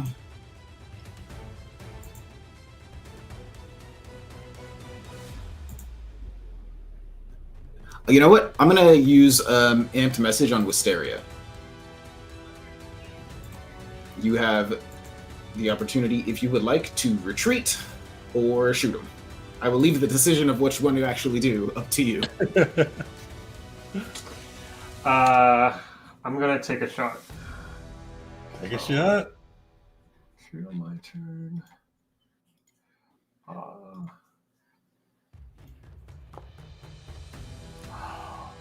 You've got 1 hero point, you said. I think that's your last shot in the crossbow. I'm gonna save that hero point in case I need to make a death saving throw. Oh yeah, that's smart for you. Yeah. Alright. Crash. You are up. All right. Gonna be honest. Nothing fancy here. We are going to merely grip the Zazael in 2 hands to get its fatal trait. We are going to reload it. And we are going to attack the dragon and hope for a crit. Alright.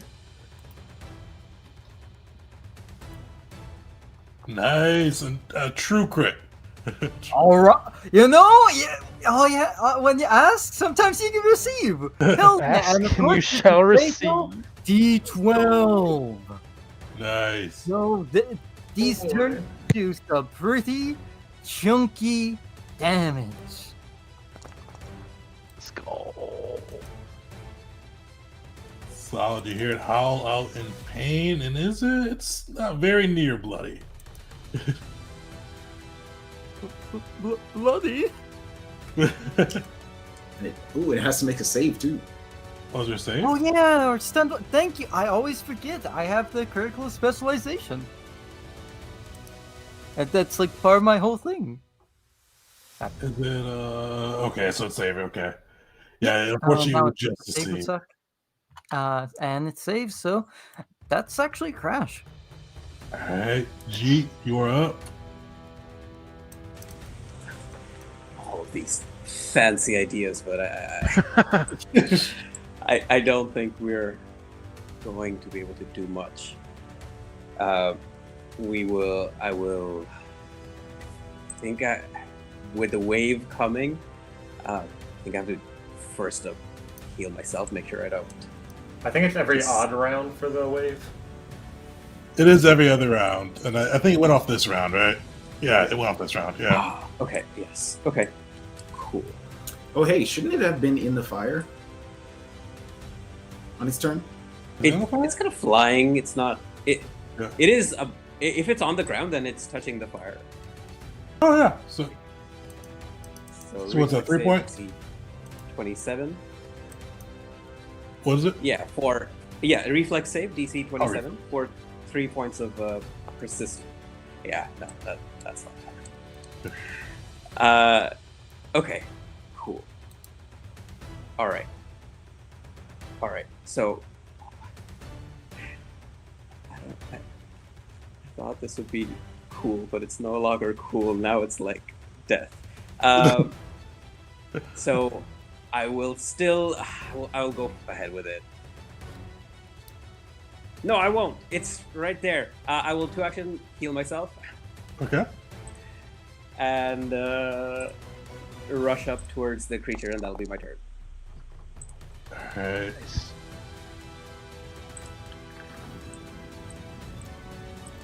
And because I don't sustain it, the effect will go after. Okay. He is going to oh no, it's not his turn. It is Wisteria's turn. All right. I am going to. Have healing potions for listeners. Oh yeah, I mean, I'm gonna battle medicine myself. I'm just trying to think what. All right, here's what I'm gonna do. First thing is I'm going to pop my invisibility rune to go invisible. Alright.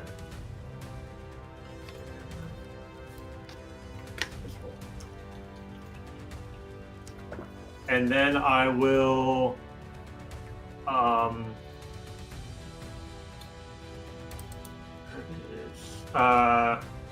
Doctor's visitation. I did check. I can move, and then doctor's visitation myself. So then that will be. Do I go for Master DC?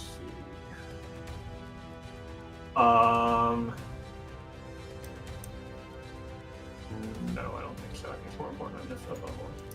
I have a pretty good chance to crit it. Yeah, that'll do.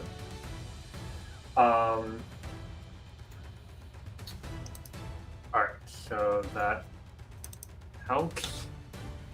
And then I think my third action will be to pick up my rapier from the ground during my movement. Or I need to stop. I think I dropped it around here somewhere. I'll pick it up there. And that'll be my turn. Alright, on the environment, you start to see the waves begin to slow, and you hear the voice call out, "My son, if you cannot kill them with all that I have provided, maybe my favor has not been spent well. End this on your own or die. Your mother no longer cares." You hear him growl with rage. He looks frightened, almost cornered a little bit, but you hear him go, "I will at least squeeze the life out of you, the dwarf." And he is going to use Constrict. So give me a DC 30 basic fortitude save.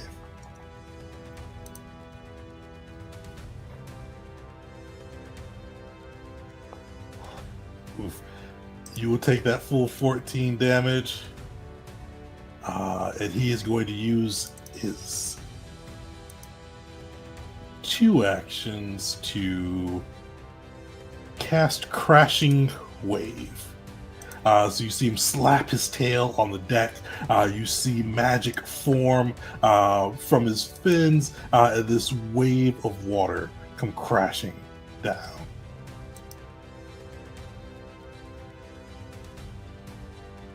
Everybody give me a reflex saving throw. Luckily, Crash is Yeah, the crash is too far. G and red especially, fortunately, are on the other side. Does Balric do this too, or is he? As well. Can I even reflex, like if I'm? Yeah, immobilized and grabbed. Luckily, don't stop you from being able to do that. Nice. What about unconscious? Yeah, I was gonna say if I'm unconscious, I'm just chilling. Oh, are you unconscious? I think so. The ability says anyone who fails to save is immediately unconscious. Creature that fails to save falls unconscious, and the creature that succeeds is temporarily immune. Yeah. I'm unconscious. Yeah. So Alright. what would Oh, that's rough. Unconscious is a -4 to reflexes. Yeah. So luckily you'll still succeed on that. And then the Oh, and if natural. he succeeds, he gets a critical success. Yeah. And that's a reflex. Yeah, so you see it constricting you, almost knocking the life out of you, and you see this wave come crashing in. And somehow Belric is still standing. That is his constrict spell. Yeah, he's going to waste his last action. Unfortunately, he's got to do it. He is going to bite at you, Belric. Oh, that's not great. Oh. All right, so keeps him in place. Oh, you do wake up if you take damage while unconscious with more than 1 hit point. But I think he kind of wakes up for a moment and then goes back. He wakes up from being asleep and then is knocked unconscious. Oh, is it? Oh, a 45 hit, yeah, because it did apply a -4 to his AC from the unconscious, which shouldn't have been there, but I think it's still correct. Alright, that is a wrap. right now I'm at 3 dying. Is that right? Or 2 Would that be dying. right? Because you didn't have a. Yeah, you're just at 2. Okay. Alright. Will, you are up. Um, You're too far from your mic, I think. well, do I need to come? We can't hear Oddly you. I muffled. can't hear you. Yeah. Huh, I think you're too weird. far. There you go. You're looking that way and your mic couldn't pick you up. All right. I guess I need to heal Belric again, don't I? I 'Cause I can cover it if you have a offense in mind. I can cover Belric. I was going to do an agonizing despair on it. In an attempt to make it frightened. If you frighten it, I can move in and make 2 attacks. That'll get sneak attack, hopefully. That's what I would like to try. Yeah, I'm gonna go for it. I'm gonna just Actually, use I think I would just be flanking with Heat, unless he moves on his turn. But the frighten still gives me a bonus to hit, because it lowers his AC if it goes off, so up to you.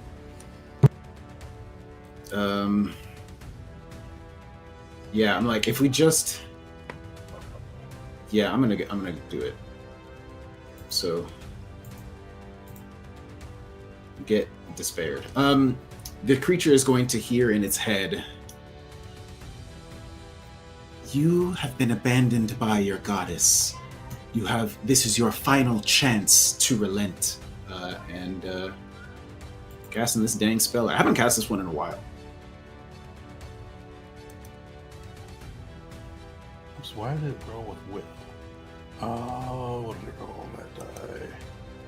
8 plus 20, 28. What's your DC for this one? 29, it'll fail. Nice. Hey. So there is the damage.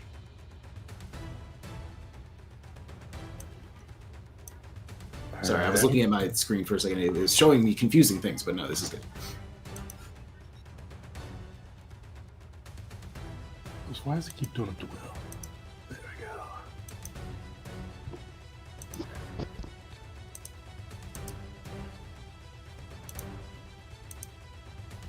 Exhausted, sort of like running out of magic. Will is going to... Taking cover is an action, correct? It is an action. Okay, so I can't move behind this pole and then take cover. So instead, with my final action, I will...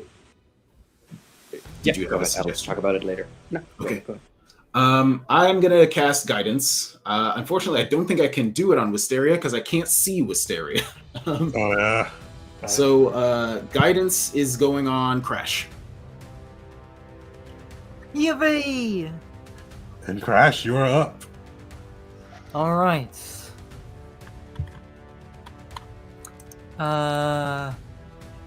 We are going to reload and use Cold Shot.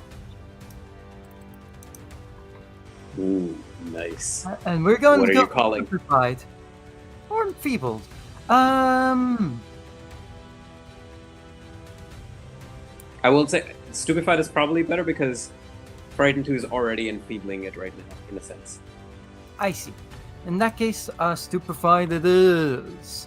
So all it needs to do is hit, and if it crits, all the better.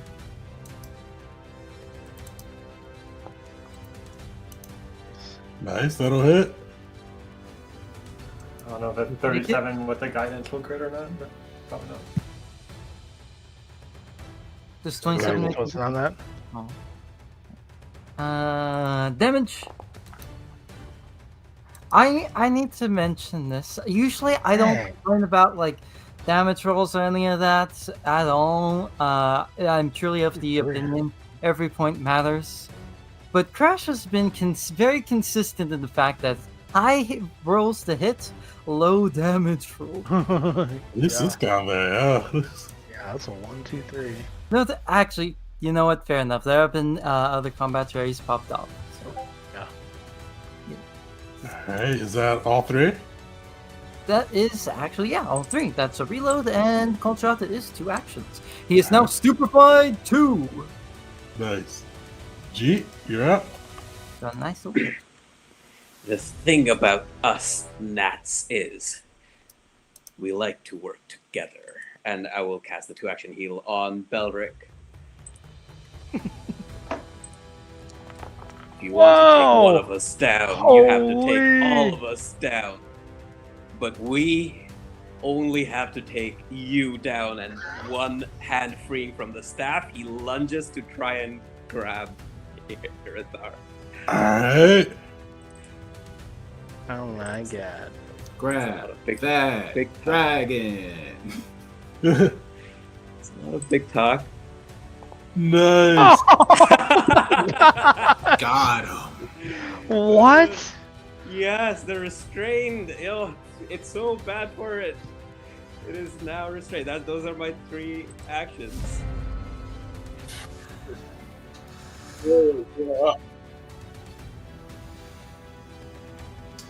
Alright, I'm going to stride, flanking with Jeet, although it's already off guard from like 3 other ways, and make 2 attacks with the rapier.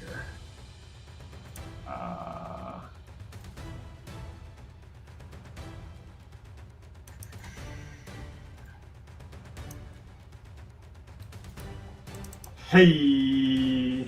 Nice. Got Oh him. my Nice. gosh! Oh my Not gosh! 20. Solid. God. It is hurt. And it's off guard by another method. Alright, and then second attack. Oof. Alright, well. Happy with my crit. That's my turn. Alright. You hear a familiar voice call out. He goes, "Ooh, Scaly, you're looking like you're getting beat up out there. These guys are bruisers. They're dangerous for you. Now, if you can make it over to this little old portal over here, you could always hang out with Shinzo, my friends." When you hear Narok's voice cut through the shadows.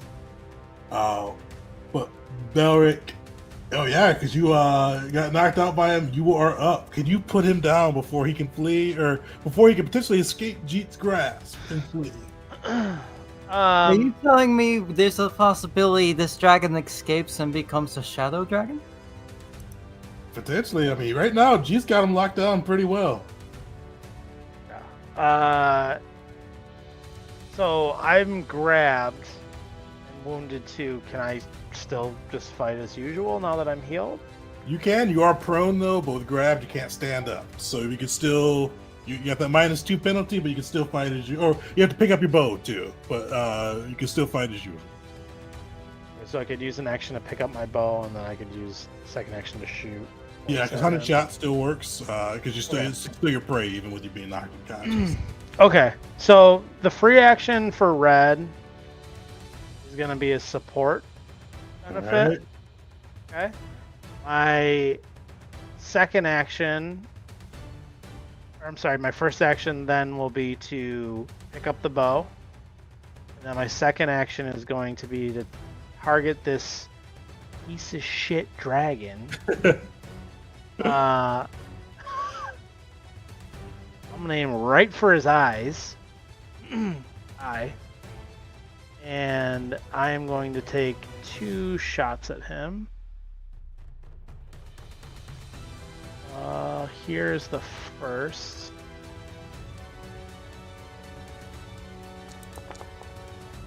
That'll hit.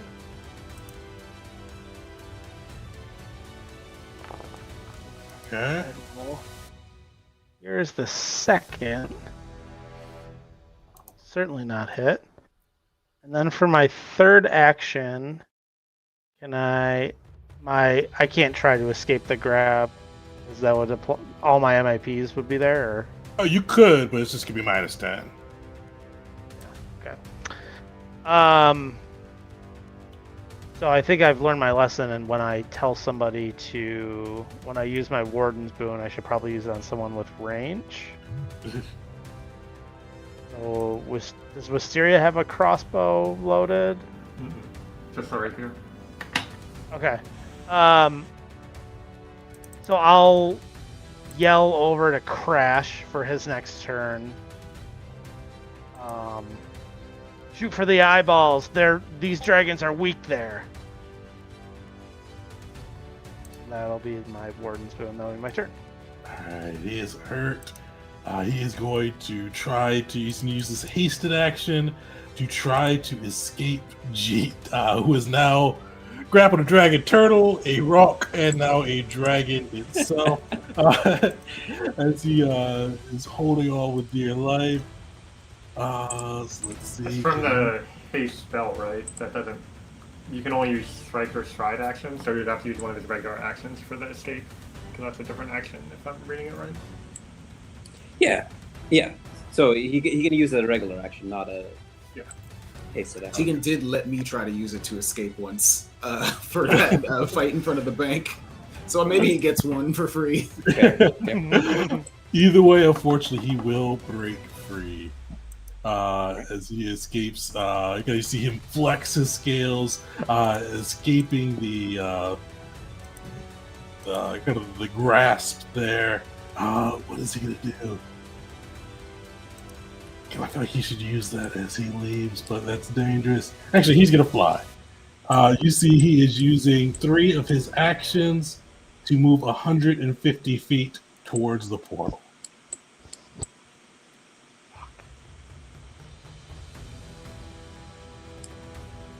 150 feet, you say? The portal is in the ocean, right?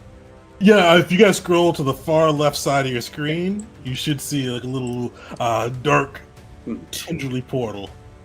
Specifically, it's not in the air. It's Yeah, it's to go down 20 feet as well. Got it. Or 25 feet. All right, and this, so you guys have reference now. He is 65 feet away from the portal. Will, can you stop him? What about this ballista? I have no real. I cannot spend any more spell slots. So, but I do have one thing that I can try. I'm gonna rush over using my first action to. Oh, oops, sorry. I'm targeting myself. I'm gonna rush over to the edge of the ship, watching him go, and then Will's just kind of like look down at the ocean and just say out loud, "Why?" Like sort of panting because he's freaking exhausted. Would you allow another one of your children to fall to Shinzo Z? You hear a reply back, he is no longer my child. That's the end of my turn. No, I do have one more thing I can do. I'll consider that my second action just because I'm not super sure what else I'm going to do with my turn, except I'm going to use my last focus point to do amped message on Belric. Alright. Will's just going to say, very well then. This means I get another shot? You get another shot? Correct. Give it a shot.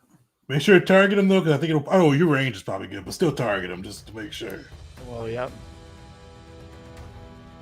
Those range increments can be rough. I cast Belric.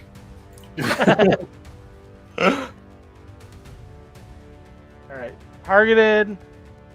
Elric. Did you say Belric?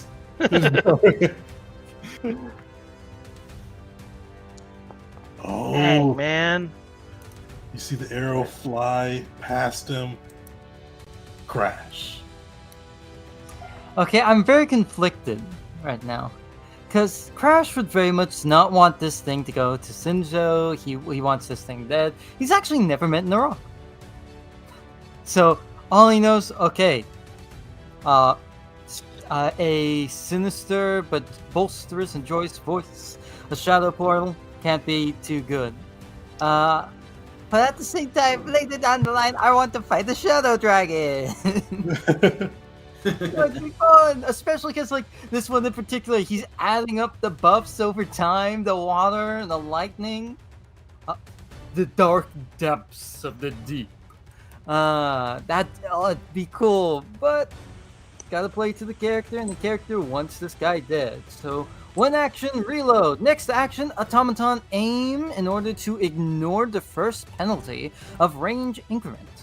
All right. And lastly, Zazeo. And let me turn off the range penalty. Motherfucker. Oh my gosh. You know, part of me, just it's rolled like thinking shit. we're going to have a fight later. That part of me, that's a misfire. The gun is gone. The gun kind of half closed up. So Crash, Tegan, I'm very curious. I kind of want to put this in your hands of how some kind of thing with shadows, perhaps the water getting into the gunpowder, something, perhaps even a trick by Nara. How does Crash's perfectly lined shot go completely awry and near destroy his gun? You see a portal open like right in front of the dragon. There's a small little shadow of a portal pop in, and you see the bullet go through it and then back the other way into your gun. But you don't have your gun be destroyed. We don't. Is that something in your class? I don't think misfires. I think. If I natural one, it misfires. I'll have to look up exactly what that does again. But basically, from my understanding, just like trying to remember off the top of my head, I can't fire it again. Yeah. All right, Jeet, you are up. Burger. Thank you for the Looney Tunes style of it. You are greatly appreciated, Tegan. Burger, you know who's going to be riding that dragon when he comes back from Oh no! Did have a Drake? He did come with us with the Drake, yeah. 2 actions to move up to the harpoon. I don't have enough actions to aim it just yet. It's 1 action to aim the harpoon. So Yeah, 1 action to aim, so you can aim it at it. Oh, okay. Cool. 1 action to aim it at the fleeing dragon. That's my turn. Alright. Wisteria. Oh, your crossbow. Wisteria, what can you do? I do have a trick up my sleeve. So first, probably 1. Okay, I can do that, or I can. It's still frightened, so it's still a to me. Okay. All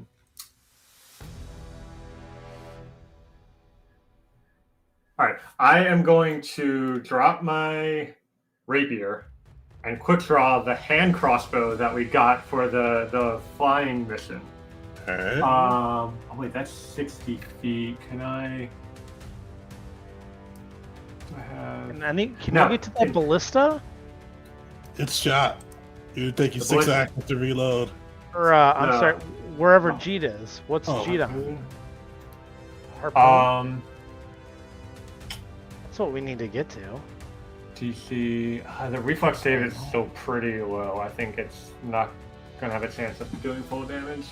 All right. So what I'm gonna do is free action drop rapier. 1 action pull a regular crossbow out of my spacious pouch. 2nd action equip, and but then I guess the 3rd action. So then just trying to okay. Yeah, I'm just gonna take a shot with the regular crossbow, and I only get 1 shot in, but that's fine. Yeah. Because it's in my pouch. Alright, so I need to equip it. Okay,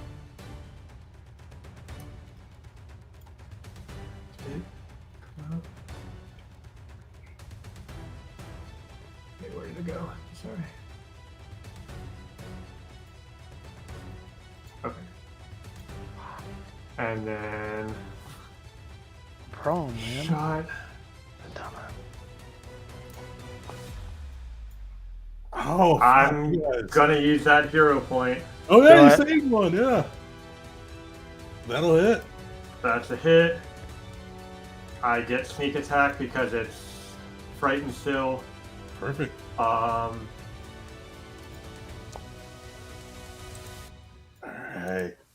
It is looking very. Oh, and I'm going to use the other debilitation. I mean, it's probably not going to be enough, but to reduce its speed by 10 feet. Okay. I would have to reload that one though, so I don't have a way to get another attack in or more damage. I think that's going to have to be my turn. I mean, I'll reload it and then end my turn. Reload it. All right. It's on you. This thing has Sucks, dude. 36 HP left. Oh, I don't- Belric can do 36 HP on accident. I can make it. Well, see, I'm prone right now, You are prone. so I need to take an action to get up. Right, that's my first step. Right. The action one is to get up, and then I can't make it to that my thing I wanted. So I'm gonna get up. I'm gonna unprone. Right, I'm no longer grabbed. I think I just need to shoot this fucker, right? Do it. Depending on the range, yeah. 120 feet, so I could. Got my short bow. What's the range? Oh on yeah, that? yeah. It's gonna be the same. Good. It's in the second range increment. Yeah. All right, Yeah. I'm going to use also.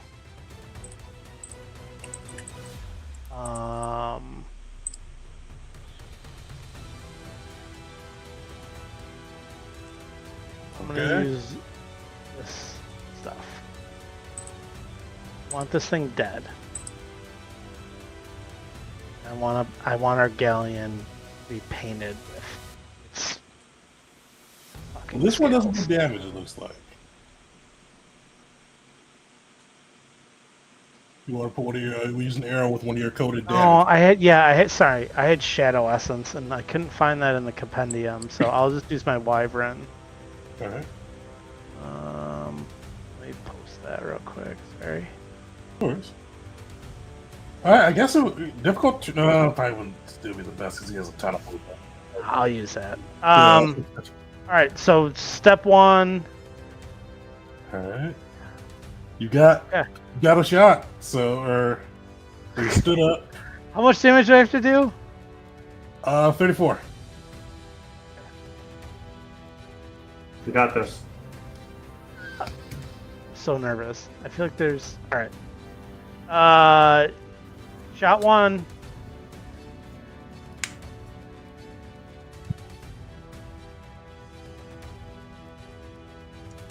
That'll hit.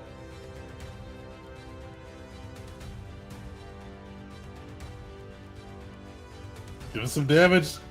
Moment of truth. Alright. And he'll succeed. Okay. You have to hit this next shot.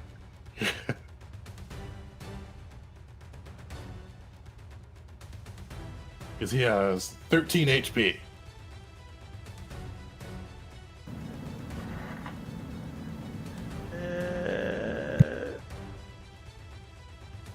Nice. No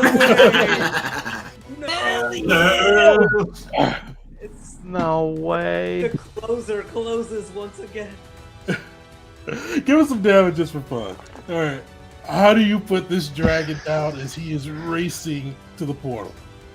So this dragon's Stop at the this very last second. this dragon's racing away, and like I'm like constricted, and like my ribs are like cracked, bruised, broken. I'm looking over at Will for the help, at Wisteria for the help, Jeet for the help, and I take I kind of like look in the air, take a shot, and it goes through its head, and then out the eye, boom, 2 eye shots to these dragons, and it'll land in the sea and die. You see the arrow burst through the eye, blood staining the sea, and you see the dragon sink within it. And you hear Narak go, well, you win some, you lose some. Good seeing you guys again, though. Mockery and I are having fun. We'll see you soon. Bye-bye. It is not. It's very much not. Like, hey, good seeing you. Having fun. See you soon. Just the casualness of it. But with Rathar crashing into the sea, you have emerged victorious, battered, bruised, but you have dealt with at least this dragon's vendetta and hate against you. Y has said that she will let go her grudge now that this has been completed, but it's still Reclamation Day.